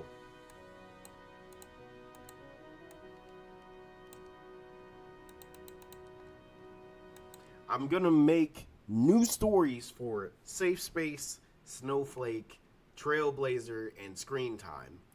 I'm changing some of their names, and I'm going to put them in the Marvel Universe, but write them better. That's the goal. And you know what? I wanted to do something different. And tell me how y'all feel about this, but I want to show Marvel my versions of the characters. Havoc, Rover, Yuno, and Galbrena. Oh, how's Galbrena? Is she good too? Or is she just a fun character? So yeah, I also need y'all help, because what I'm also gonna do, these trash new characters, look, what I'm gonna do is heroes and villains that don't get used by Marvel, I want to incorporate them into different stories. And I want them to be, like, useful, you know? So for Safe Space and Snowflake, first off, I'm changing Snowflake's name because, you know, in the long run, that's not going to be a cool name for people. Not out yet, but the team will be crazy. Ooh, okay. Yuno is good and flexible, but definitely not a must pull. Not a must pull? I see. So here's my idea so far. For Safe Space, I'm making him a boxer. Like, he comes from a boxing background. Now, Safe Space and Snowflake, I'm going to have them both... Well, they're both going to be, twins. They're going to be twins. The dad and mom are both in their lives and everything. Change their names. Okay, Safe Space. I'm still debating on the name, but right now I'm thinking like a name centered around fortress. Like some type of fortress. I'm thinking about it. But Safe Space, he's going to be more of a boxer. And he's going to have the force field manipulation. But Safe Space and Snowflake, honestly, each of these characters, except for screen time, is going to be centered around the Fantastic Four and Victor Von Doom. So, Safe Space is going to be a character whose dad, the dad of Safe Space and Snowflake, is going to know Daredevil. The dad is going to be like a longtime friend of Daredevil. But Safe Space himself learns how to use his powers due to the help of his mentor, Sue Storm. And in the process, he also gets to learn from the entire Fantastic Four, him and his sister. Trailblazer, who is that teenage female who has the magic backpack, which is a pocket dimension of infinite space. Screen time? Yeah, I know, Candido. So this female, right? One thing I want to do, she is going to be a friend of Riri, or Ironheart. And she applies to work for Victor Von Doom without knowing anything about his background. And Victor Von Doom is upgrading his Doom bots with this type of magic substance that basically is a pocket dimension for infinite space. He's upgrading his Doom bots to have pocket dimensions to basically be able to snatch people into these pocket dimensions for each Doombot, basically being a prison. And she's going to slowly realize that working for him is like crazy talk. So she steals one of these things, and she steals one of these artifacts, and it merges with the backpack that she had on, because she kind of just grabs it and then grabs her backpack with, the same hand. But these things merge into this like creature, this entity that's now a magic backpack and all that. But she is now a target for Doom because she worked for him just for her to steal one of his artifacts. So now she is on the run from Victor Von Doom. And who does she go to? The Fantastic Four. And I think y'all know what I'm basically setting up. The Fantastic Four are basically creating the future Fantastic Four. Now, screen time, he's not going to be centered around the Fantastic Four. He's going to be centered around Spider-Man. And that's because screen time, who is a meme-obsessed super teen whose brain becomes connected to the internet after being exposed to his grandfather's experimental internet gas. Now, it sounds stupid, which it is, low-key. Yes, basically a new future foundation. A new future foundation. Reed Richards and the rest of the Fantastic Four are helping Trailblazer, Safe Space, and Snowflake into becoming heroes. Because I'm like, who better to teach these kids than the Fantastic Four? Safe Space can learn not only from Sue Storm, but he can also learn from Ben Grimm. Imagine them boxing together.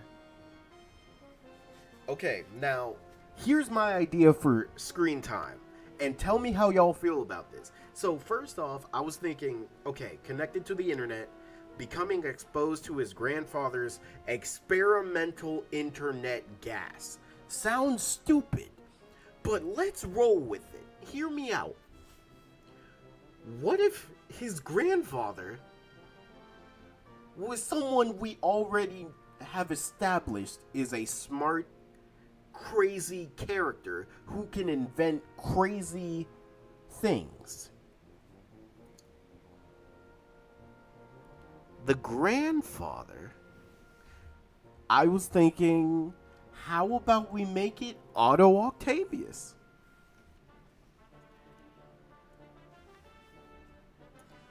Hear me out. Screen time. Gonna change the name.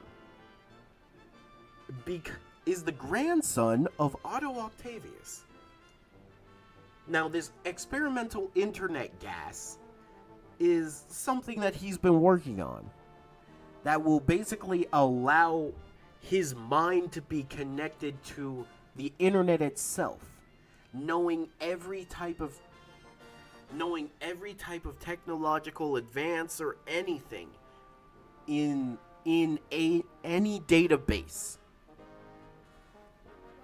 But screen time, being the interested kid without knowing what this gas did, he is at the wrong place at the wrong time. And because Otto Octavius needs a guinea pig, this will also show Otto Octavius is a villain, because he's going to use his grandson as a test subject, but not saying it. Like, he's going to front it like it's not something extremely dangerous or anything, when in hindsight it is. But okay, I'm gonna talk about that in a little bit, okay? Because I'm either thinking that he could either be the grandson of Otto Octavius, or, of the Green Goblin, Norman Osborn. Either one of them could work. I just think Otto Octavius could work, because Otto has always tried to do stuff with technology. He's always trying to learn more about technology. But let me know how y'all feel about that. These are just some of the ideas I had. I'm gonna go more in depth with it.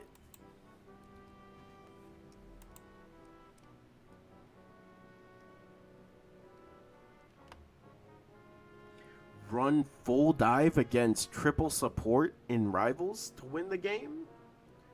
Is that how you counter it?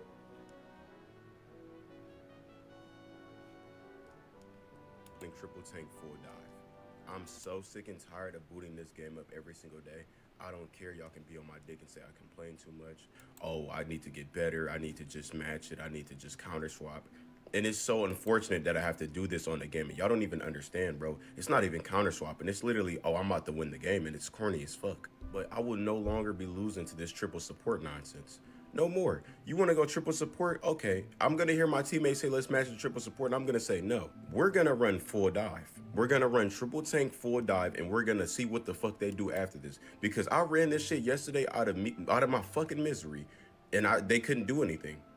You beat the triple support and they don't know what the fuck to do. They don't have no answer. Their playbook is just scuffled. I'm telling y'all, bro. Fuck matching triple support with triple support. Run a bullshit cornball comp like triple tank full dive. They're not gonna know what the fuck to do because I'm tired of losing to this shit. I'm tired of it being used in a game when niggas are so ass and they have to use this bullshit to win some fucking elo. But I'm telling you, just go triple tank, bro.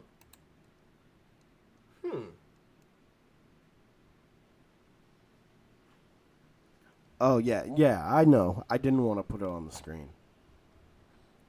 This one I'll put on the screen. My fault. I hear about the Nintendo stuff. Oh yeah, I figured out my opinion on it.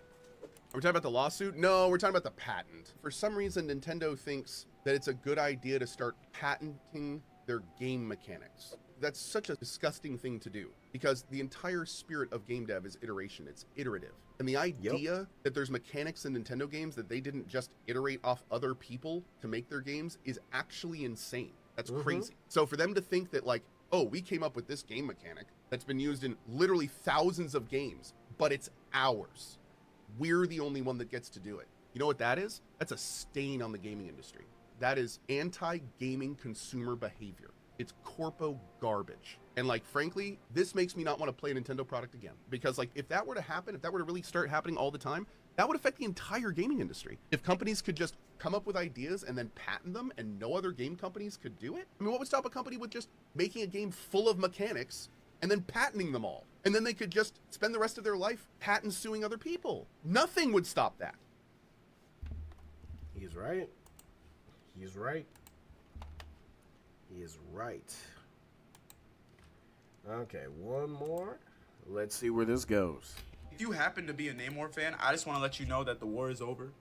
It's officially over. Aquaman number 9 shows us a Aquaman who is fully attuned to the blue, who in the bottom right corner will tell you that he has the power of an infinite number of oceans. This is like the speed force for water. He can tell where every stream, current, river leads to. He just knows. Arian confirms that he is a god, essentially. He's going from watchtower to ocean. He's not even burning up in re-entry. Like, what are we talking about here? Going back to the Superman feat, this is a possessed Superman who is overpowering this entire troop of Justice League members, including Wonder Woman, including Batman. Hey, I know we like to talk about possession in comics, but if you gave this to due diligence, if you check that comic out, this is a real feat. This is a serious feat. We have no idea what the blue can actually do yet. We have no idea. So in 2025 alone, not only has Aquaman gained hydrokinesis, blood manipulation, he's also gained his new weapon, right, the Lassa. He also gained full access to the blue. Top 3. He's top 3. Wait, they buffed Aquaman like that? Nah, Namor a fraud? Not the first Marvel superhero. You know, this is why I created my water superhero, which I'm gonna tell y'all about that later. Speaking of which, I'm also going to add this to a specific thing that I'm going to announce tomorrow. I'm going to announce this tomorrow. It's going to be PC stream. This is going to be in addition to something I've already established. And I can't wait to tell y'all about it. I can't wait. Because I also need to make a full new playlist. I need to make a whole new playlist for what I want to do tomorrow. I'm very excited because it goes back to these comic ideas. So something else that I have for Snowflake, for example. So Snowflake, I'm gonna change the name because yeesh, but she is a cryokinetic. she can materialize snowflake-shaped shurikens. Like, she can create a bunch of snowflake shurikens to throw. That's pretty much her power. But then I thought about it, like, it's crystallized snowflake-shaped shurikens. But I'm like, I don't know if I want that to be her power. But at the same time, I do like the concept. Because you could honestly make her some type of ninja or something. But then I thought about it. She could use her powers. She could use her powers like, Luna Snow? You know what? Maybe.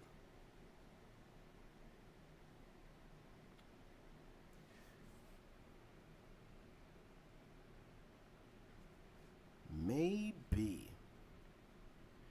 Because here's something that I want to do. Because I was in the mental process of, what if these 4 characters got into Marvel Rivals?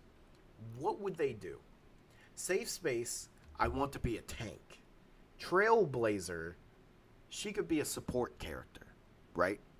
Now Snowflake, she can create crystallized snowflake-shaped shurikens. Water check. Hold on. Honestly, I'm kind of cool with Snowflake being, well, Luna Snow being her mentor.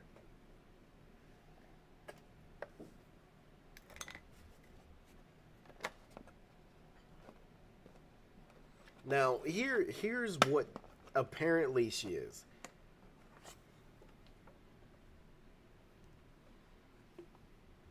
Snowflake. I'm also gonna change one thing about both Snowflake and Safe Space. Still changing the names. This non-binary stuff. People didn't like it because they tried to force it.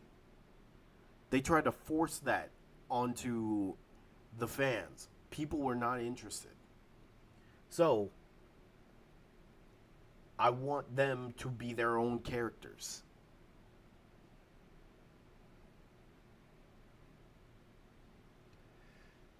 Because I'm thinking about it, Safe Space and Snowflake, how do they get their powers? That's what I'm working on. Because Safe Space, I want him to come from more of a boxing background. Because you know what? I could change it up. Instead of his father knowing Daredevil, his father could know Ben Grimm. Yeah. That could explain why Safe Space would try to find Ben Grimm, because he sees him as an extra father figure.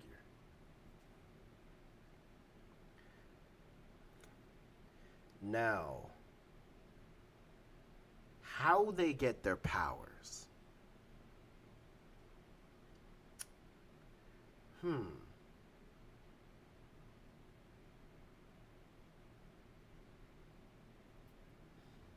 Because Trailblazer screen time, I want him to be either the grandson of Osborn or the grandson of Otto Octavius.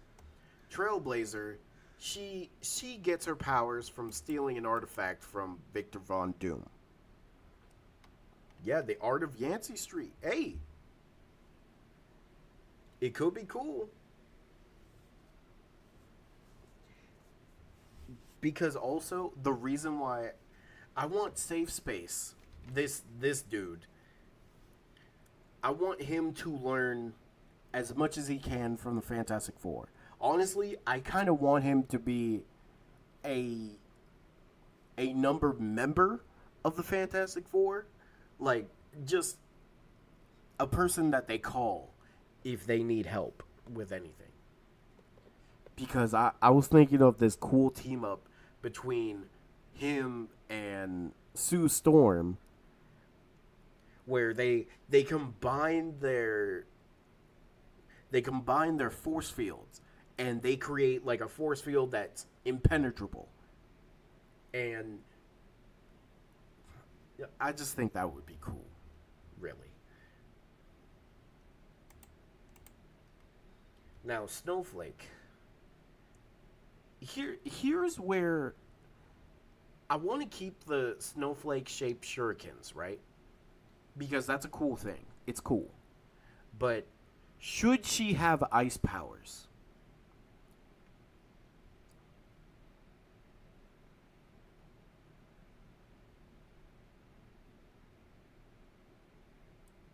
You know what, Candido? It could be like the video games. You know how... Remember the Spider-Man video games where Spider-Man worked with Otto Octavius? And slowly but surely, Otto was slowly going into that. Maybe it could be like that. And finding out the son of the dude of Osborn is now your apprentice. Low-key, that could... Yo, that could work. That could work. I gotta write that down. Wait, hold on. And this would be a great conflict for Goblin and Doc Ock. Because the Goblin could literally hate Doc Ock because that's his grandson. And Otto could have this vendetta against the boy because that's the boy of his number one rival.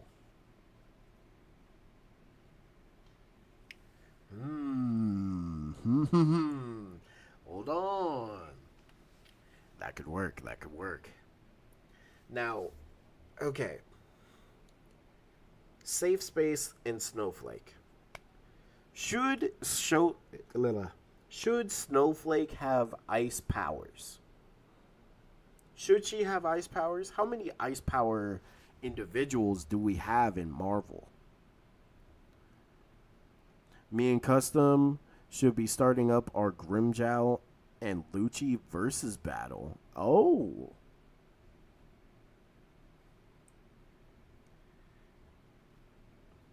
So, is it anime character? So the versus... Comic Court soon? Well, Lava, it's funny you mentioned that. Well, now that you said it, I guess the cat's out the bag. Tomorrow, in the morning, and potentially I'm going to try to do it as long as I can before any distractions happen. But tomorrow, I plan to do Comic Court. Because Comic Court is now not only going to be me reacting to, like, comics, we could also be reviewing different comics and trying to rewrite different comics. Similarly, I literally can't speak today. Similar to what I'm trying to do with these characters that have been forgotten.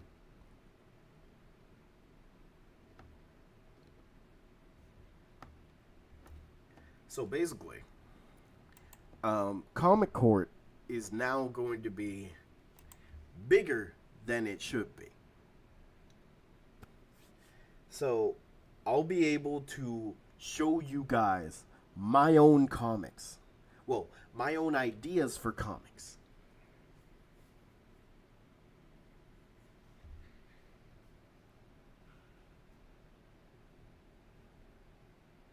Till later during the week. Oh, that's fine. That's fine. Because look, it's time. I've been neglecting Comic Court But I was gonna announce it tomorrow, but it's fine.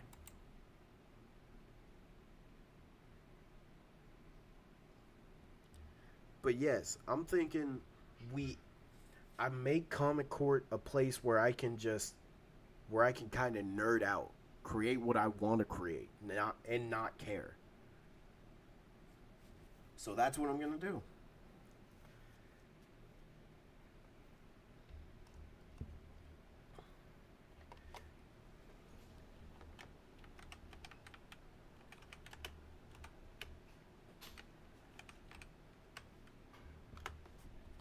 So, Fantastic Four Origin, Luna, Snow, Origin.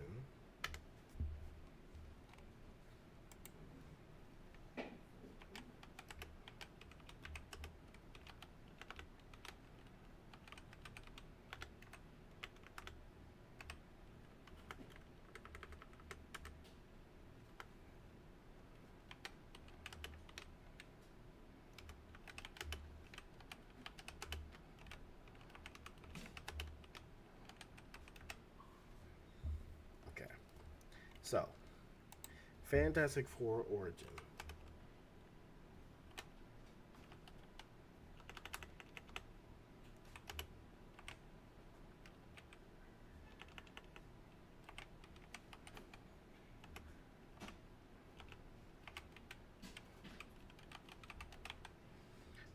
So, Fantastic Four Origin.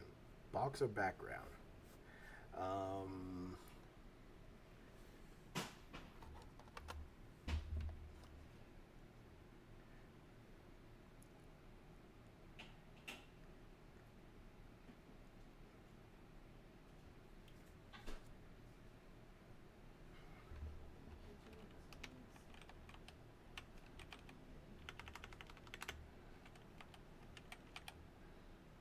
Protector.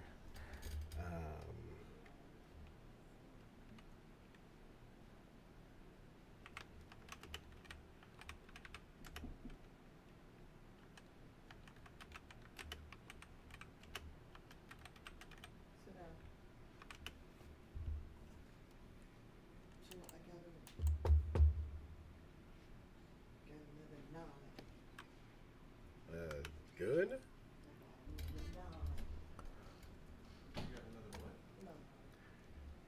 Okay, in that case. Okay. Luna Snow, Iceman. Well, let's do Luna Snow since. But how could I make it make sense? Is the question.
Sorry about that. Talking to the family. So, okay. I'm just trying to think of who would be the best person to have in Snowflake's story. Still changing the name. So for Safe Space, Fantastic Four origin, boxer background, he's a protector, Ben Grimm, friends with his father.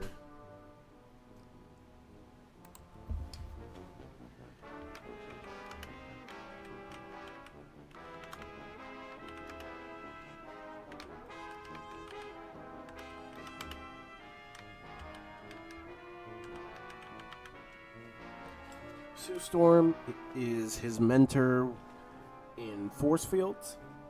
She'll teach him how to use his force field, and then he'll learn how to do unique stuff with his force field.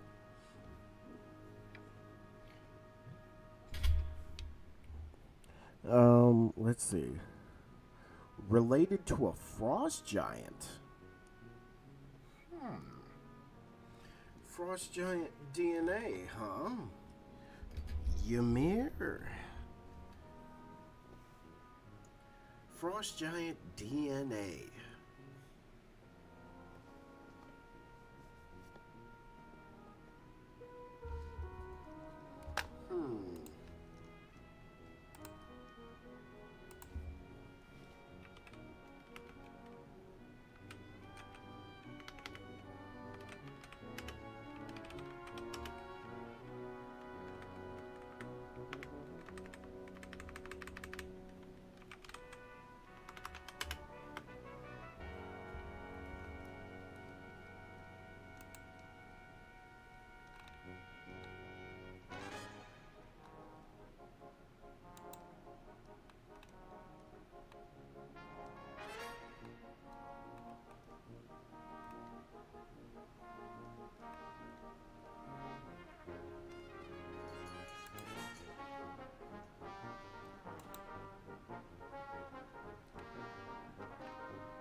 Loki?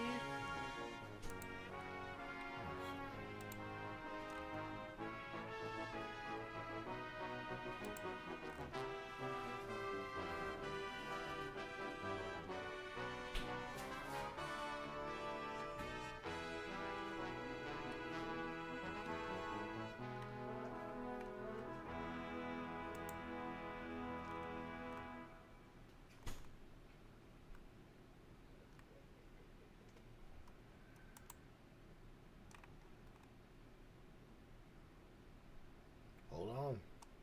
We got something.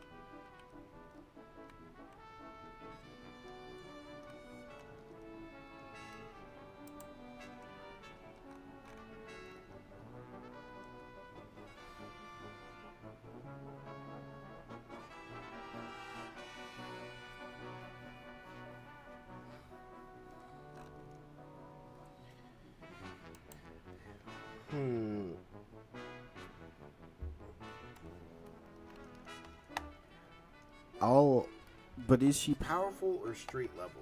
Well, the comic for these characters didn't come out, so we don't get to see that.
Matt Reeves on the villain for The Batman 2.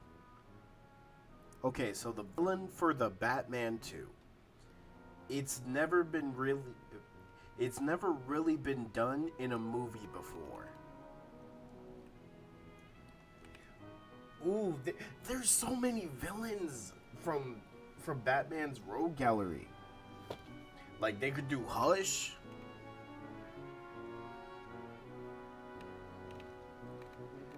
They could do Hush. They could do... Well, Mr. Freeze has been done before, but we could get Mr. Freeze. Professor Pig. The Mad Hatter. Court of Owls. Man-Bat. Killer Croc.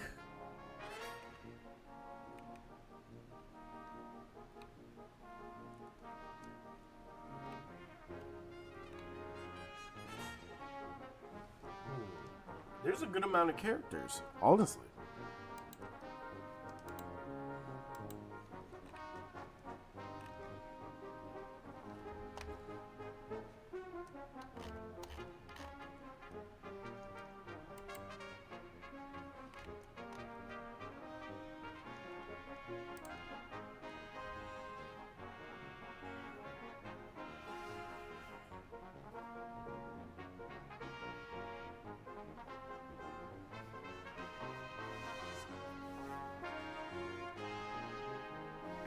Okay, so the only thing I have to go off of is she can create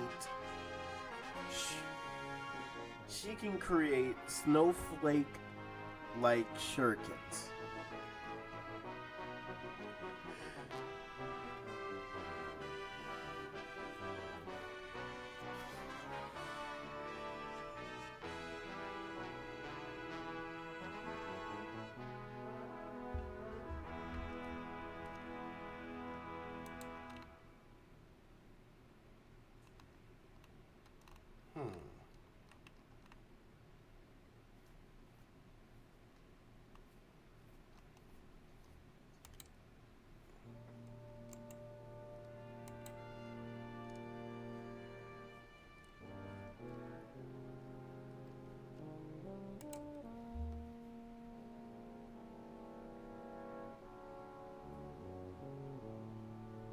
What's this music from?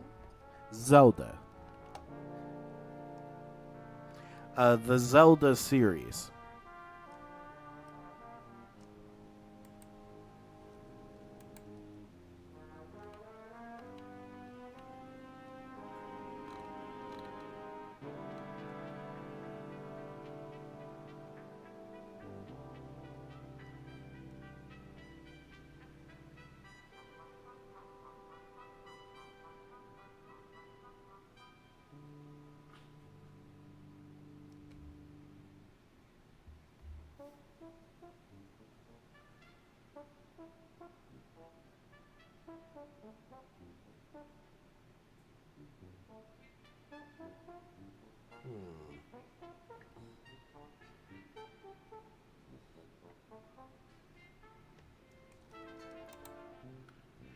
So she has more of a... So for her...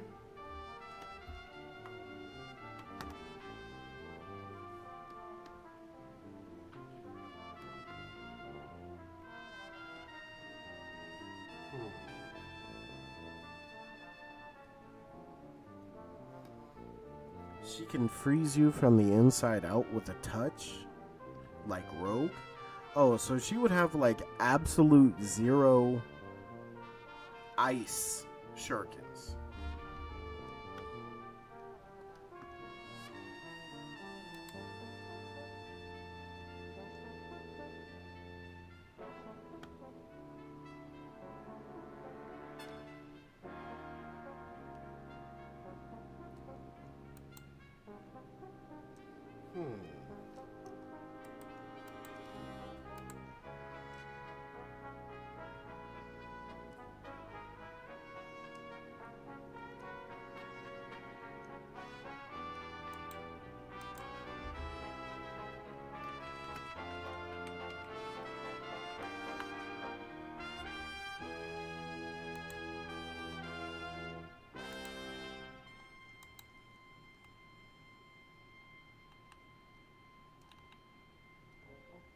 Infusion.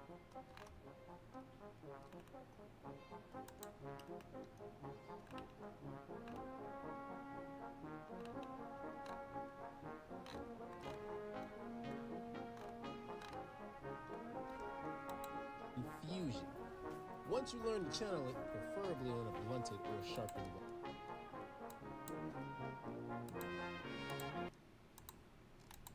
What's up, nerd and nerdettes? It's time for a superpower shorty. This superpower is a splinter off the branch of ice manipulation and a variation of elemental constructs. So sit down and get set for ice weaponry.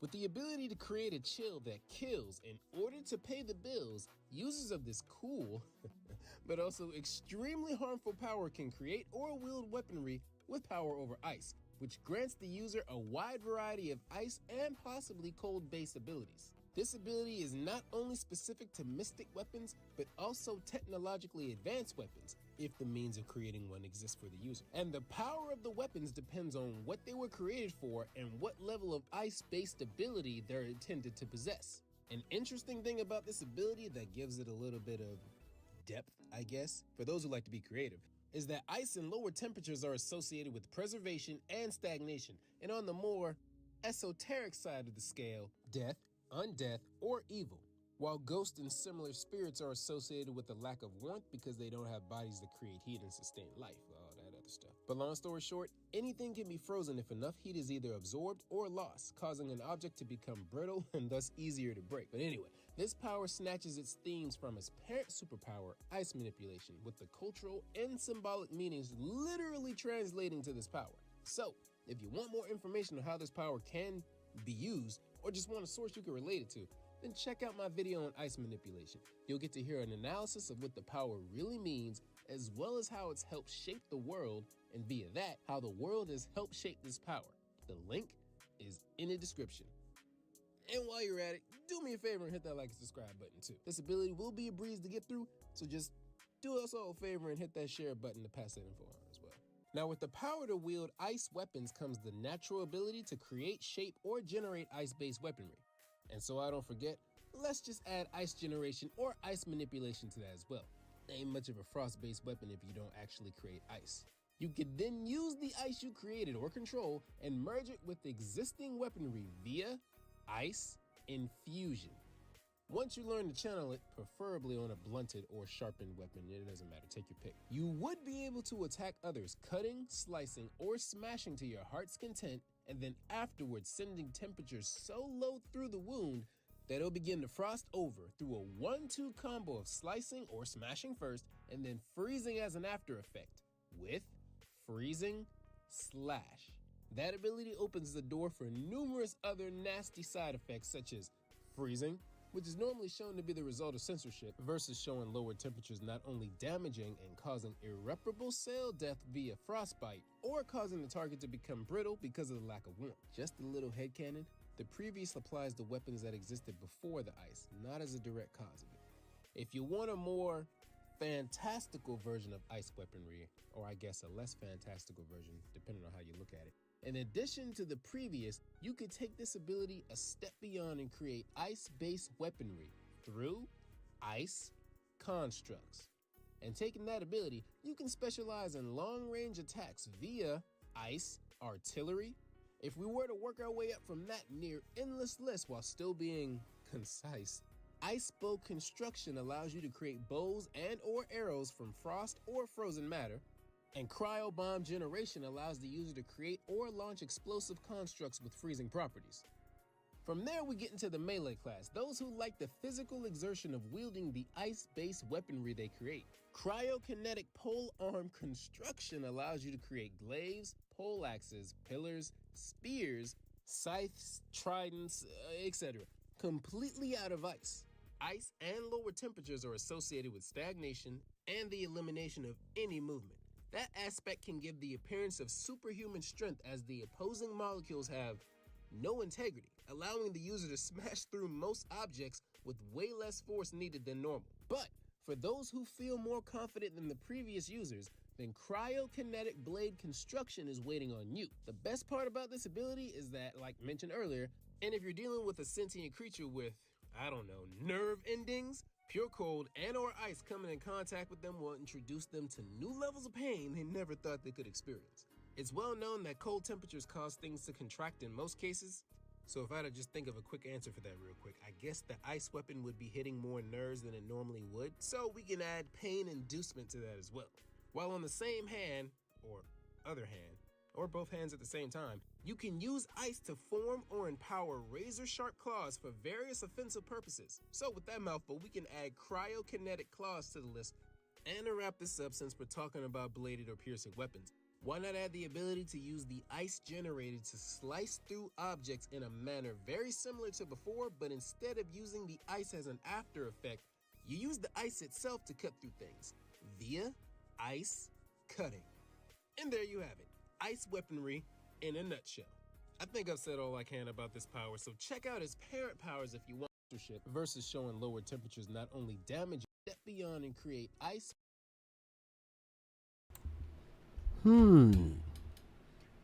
What if she could what if she could construct anything like Sub-Zero? Like, it's not just snowflake shurikens. She could construct like snowflake kunais, or like a snowflake sickle and chain. What if I make her like? What if it could be a story about a brother trying to find his sister, and his sister turns out to be a cold-blooded killer with this ability? An assassin, a trained, she could be taken as a kid, being trained to be like a Black Widow type weapon. And when they found out she had superpowers on top of it, she became the best in the business. She could get close to anybody. Freeze anybody with a touch. If she was forced to become an assassin, and what if it's like a brother blood type thing? Okay, if nobody knows what I'm talking about, Brother Blood in the OG Teen Titans TV show tried to control Cyborg. Well, he tried to control Cyborg's body. He controlled almost every character in the Hive. So what if she's being mentally controlled by someone to be an assassin? Psylocke, but with ice powers? You see, but Psylocke, if we're being honest, like, in regular Marvel, Psylocke is not an assassin. Truly. Like, Psylocke is a completely different type of character compared to, like, the Marvel Rivals version. But what if we make her like an innocent girl? An innocent girl who becomes an assassin. But who in the world would teach? You know, I just threw out like she becomes something like Yelena and Black Widow.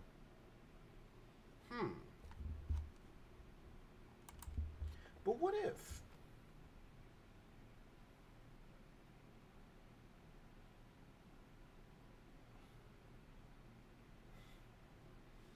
But what if?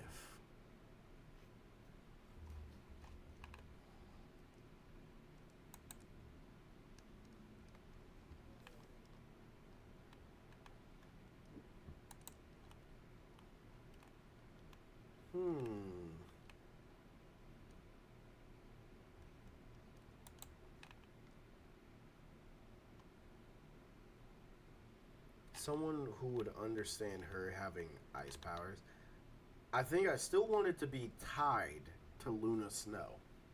Just because that gives Luna Snow's character more to do in the world of Marvel.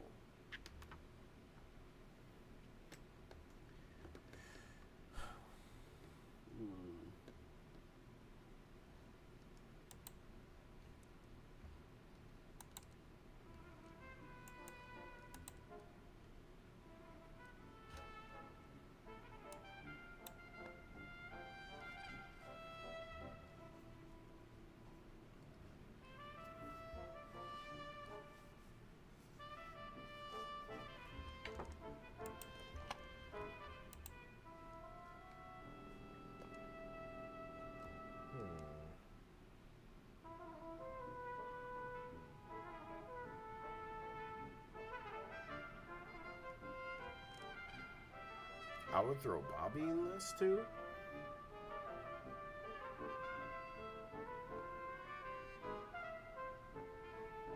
You know, Candido? What if we get Mr. Sinister involved? Which ends up with her being saved by the X-Men.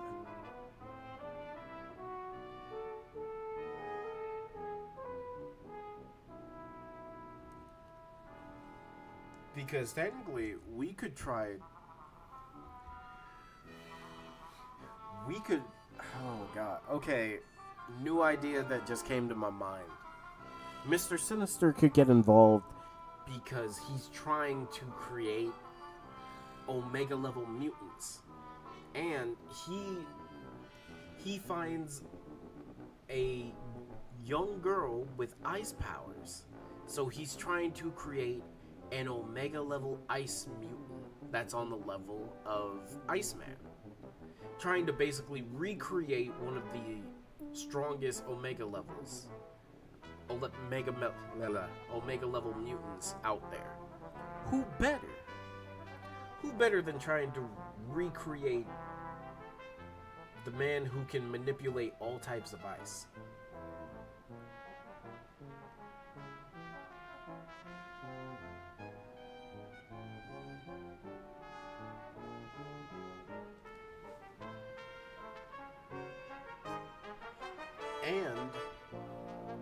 And because of Mr. Sinister's way of manipulating powers, he could accidentally, like,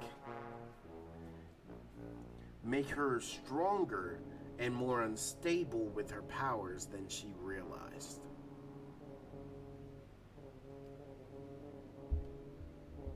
Yeah, basically.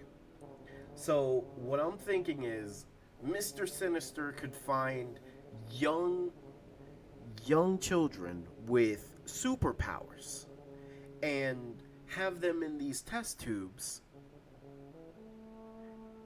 and the sole purpose of trying to recreate Omega level mutants, which unfortunately he succeeds with 6 of them. The 7 and 8 one, there's 2 that he did not succeed with because the X-Men find out. And those 6 kids that were mentally are now being controlled by Mr. Sinister basically become his Omega level. The first 6 are literal mutants that have even a small fracture of an Omega level power of a different character.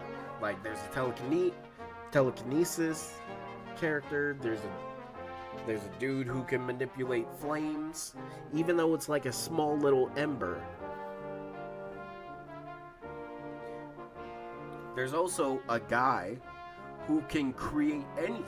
Well, a kid who has the power to create anything he can think of, which is Forge, basically. But he's trying to create, like, an Omega level power of Forge's power. Imagine a dude who can create Omega level types of technology that could be world ending. This is in the future where the Brotherhood is dead, and he's picking up where Eric left off, trying to recreate the Brotherhood. Trying to recreate the Brotherhood. Okay. So, she's still gonna be a fan of Luna Snow.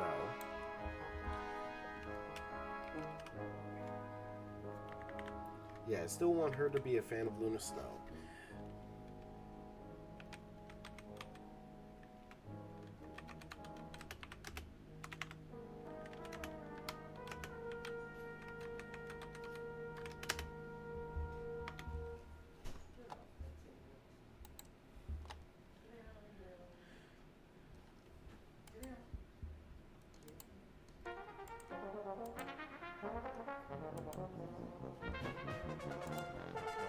So, captured by Mr. Sinister.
Discord check.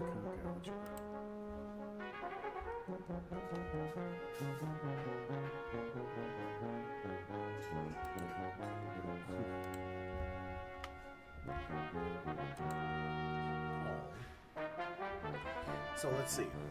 Captured by Mr. Sinister. Mr. Sinister is trying to create his own X-Men full of Omega level mutants. And I'll also put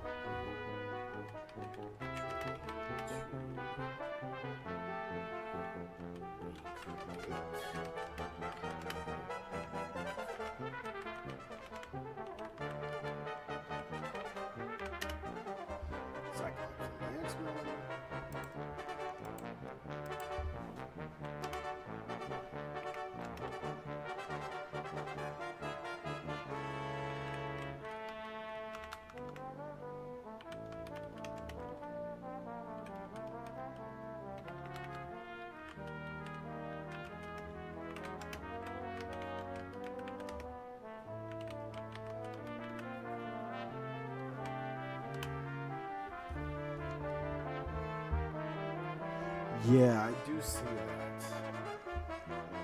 I don't know if there's a way to fix that. I need to look into it. Maybe if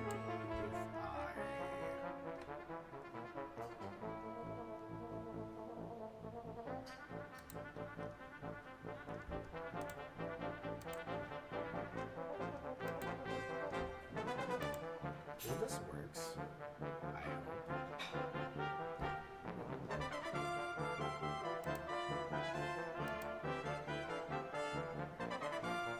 Gee, I didn't even know there was a dark mode. Yeah, I didn't know there was a dark mode. I see it's still blurry.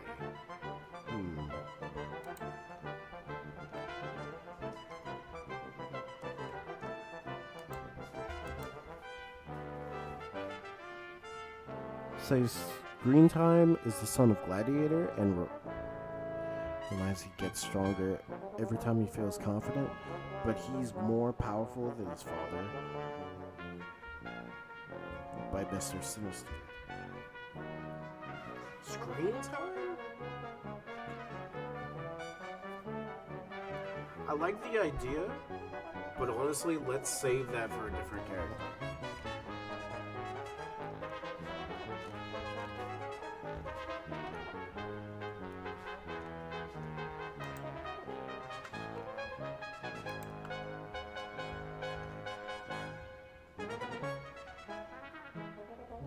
Quality setting? Let me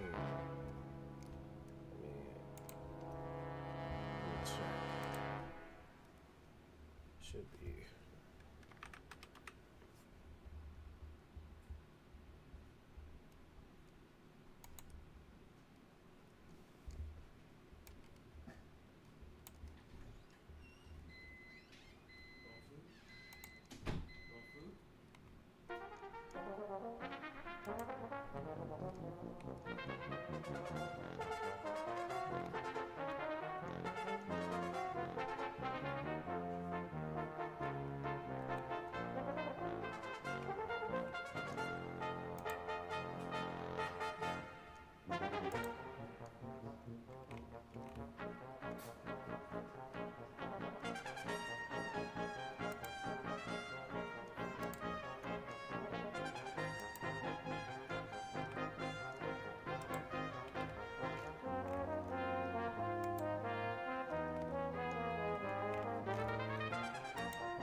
Okay, I don't know if this is gonna fix it.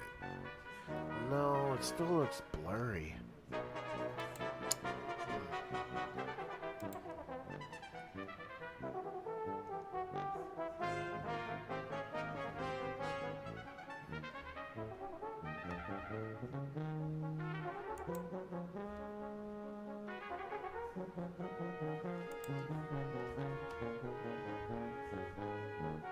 It's so hot out, that's very true.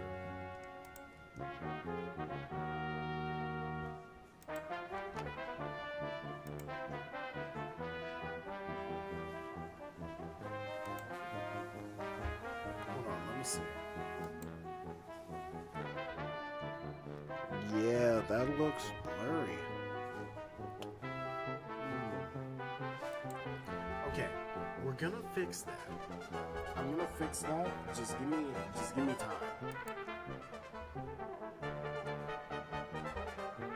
Also, yes, I'm watching Rio right now.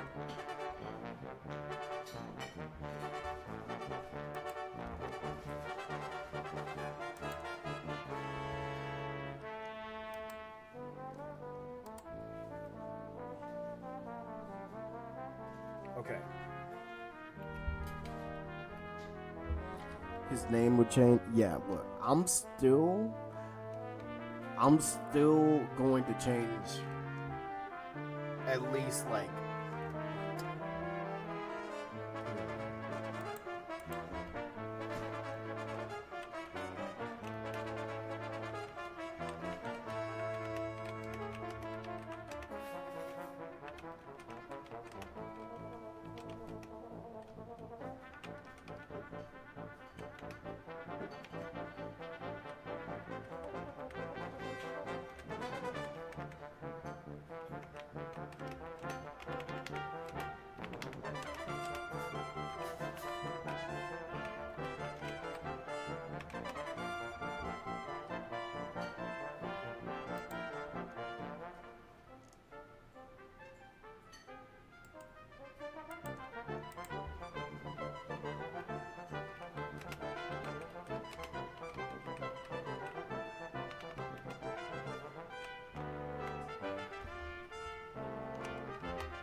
Gotta see, gotta see.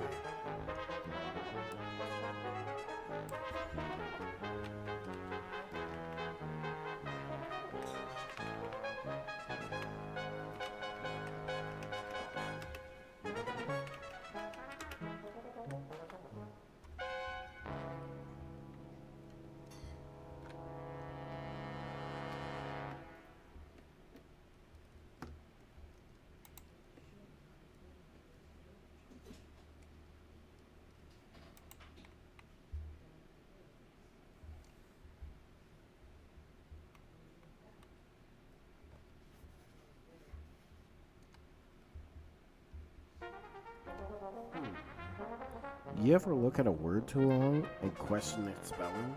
Sometimes. Which word are you thinking about?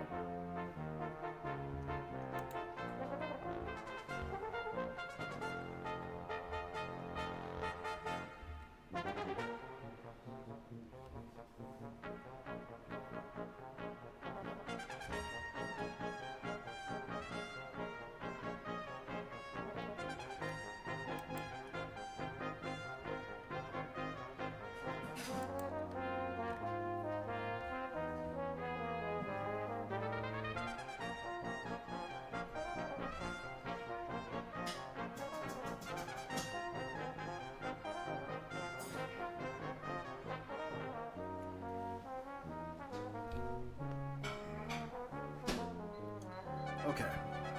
So, I'm gonna talk about this a little bit more tomorrow. Stretch.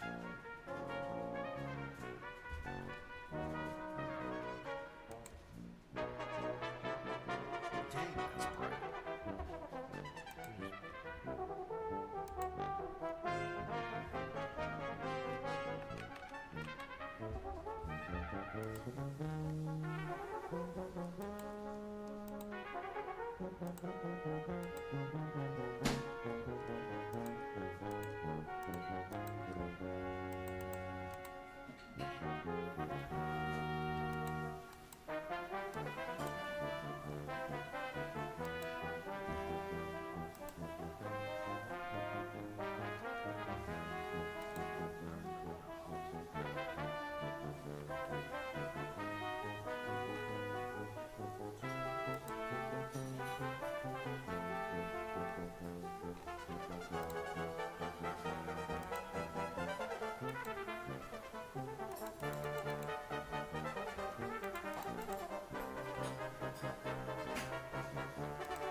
It's the sun.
I was playing Rivals, I got trolled, I had a full DPS team, I swapped off tank, played another, I lost it. So, okay.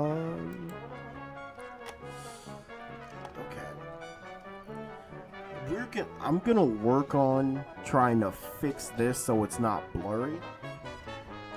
But anyways, I looked up origin to gaining ice powers. So, could be like genetics, birthright, elemental nature. Could be some type of cursed artifact, ritual, supernatural exposure. It could be technology, specialized technology, scientific experiments. And honestly, it could also just be being at the wrong place at the wrong time. You could get hit by a like magic ability or something, and it would like absorb it to your body or something.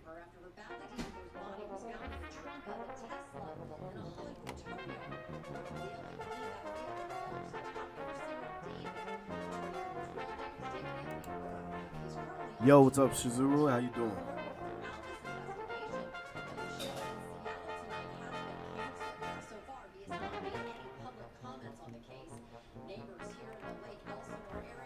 So,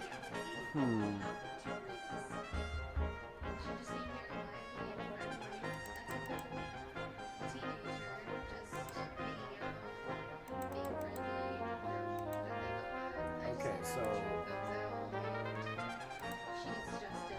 for Trailblazer, we'll put the cursed artifact here.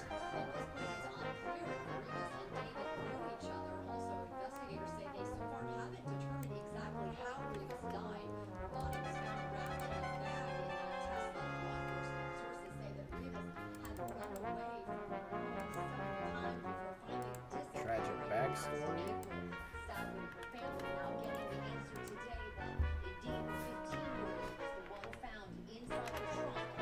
Do you think Persona 4 Revival could be at Tokyo Game Show? Honestly, yeah. I believe it. Okay, so...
Yeah, I believe Persona 4 Revival could be at Tokyo Game Show. I think it would be a great place to show it, honestly.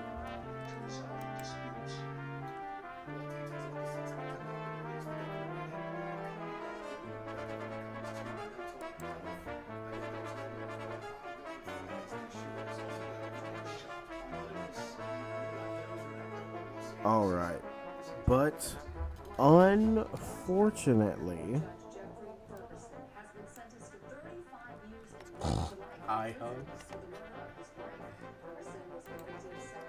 So unfortunately, that is gonna be it for me.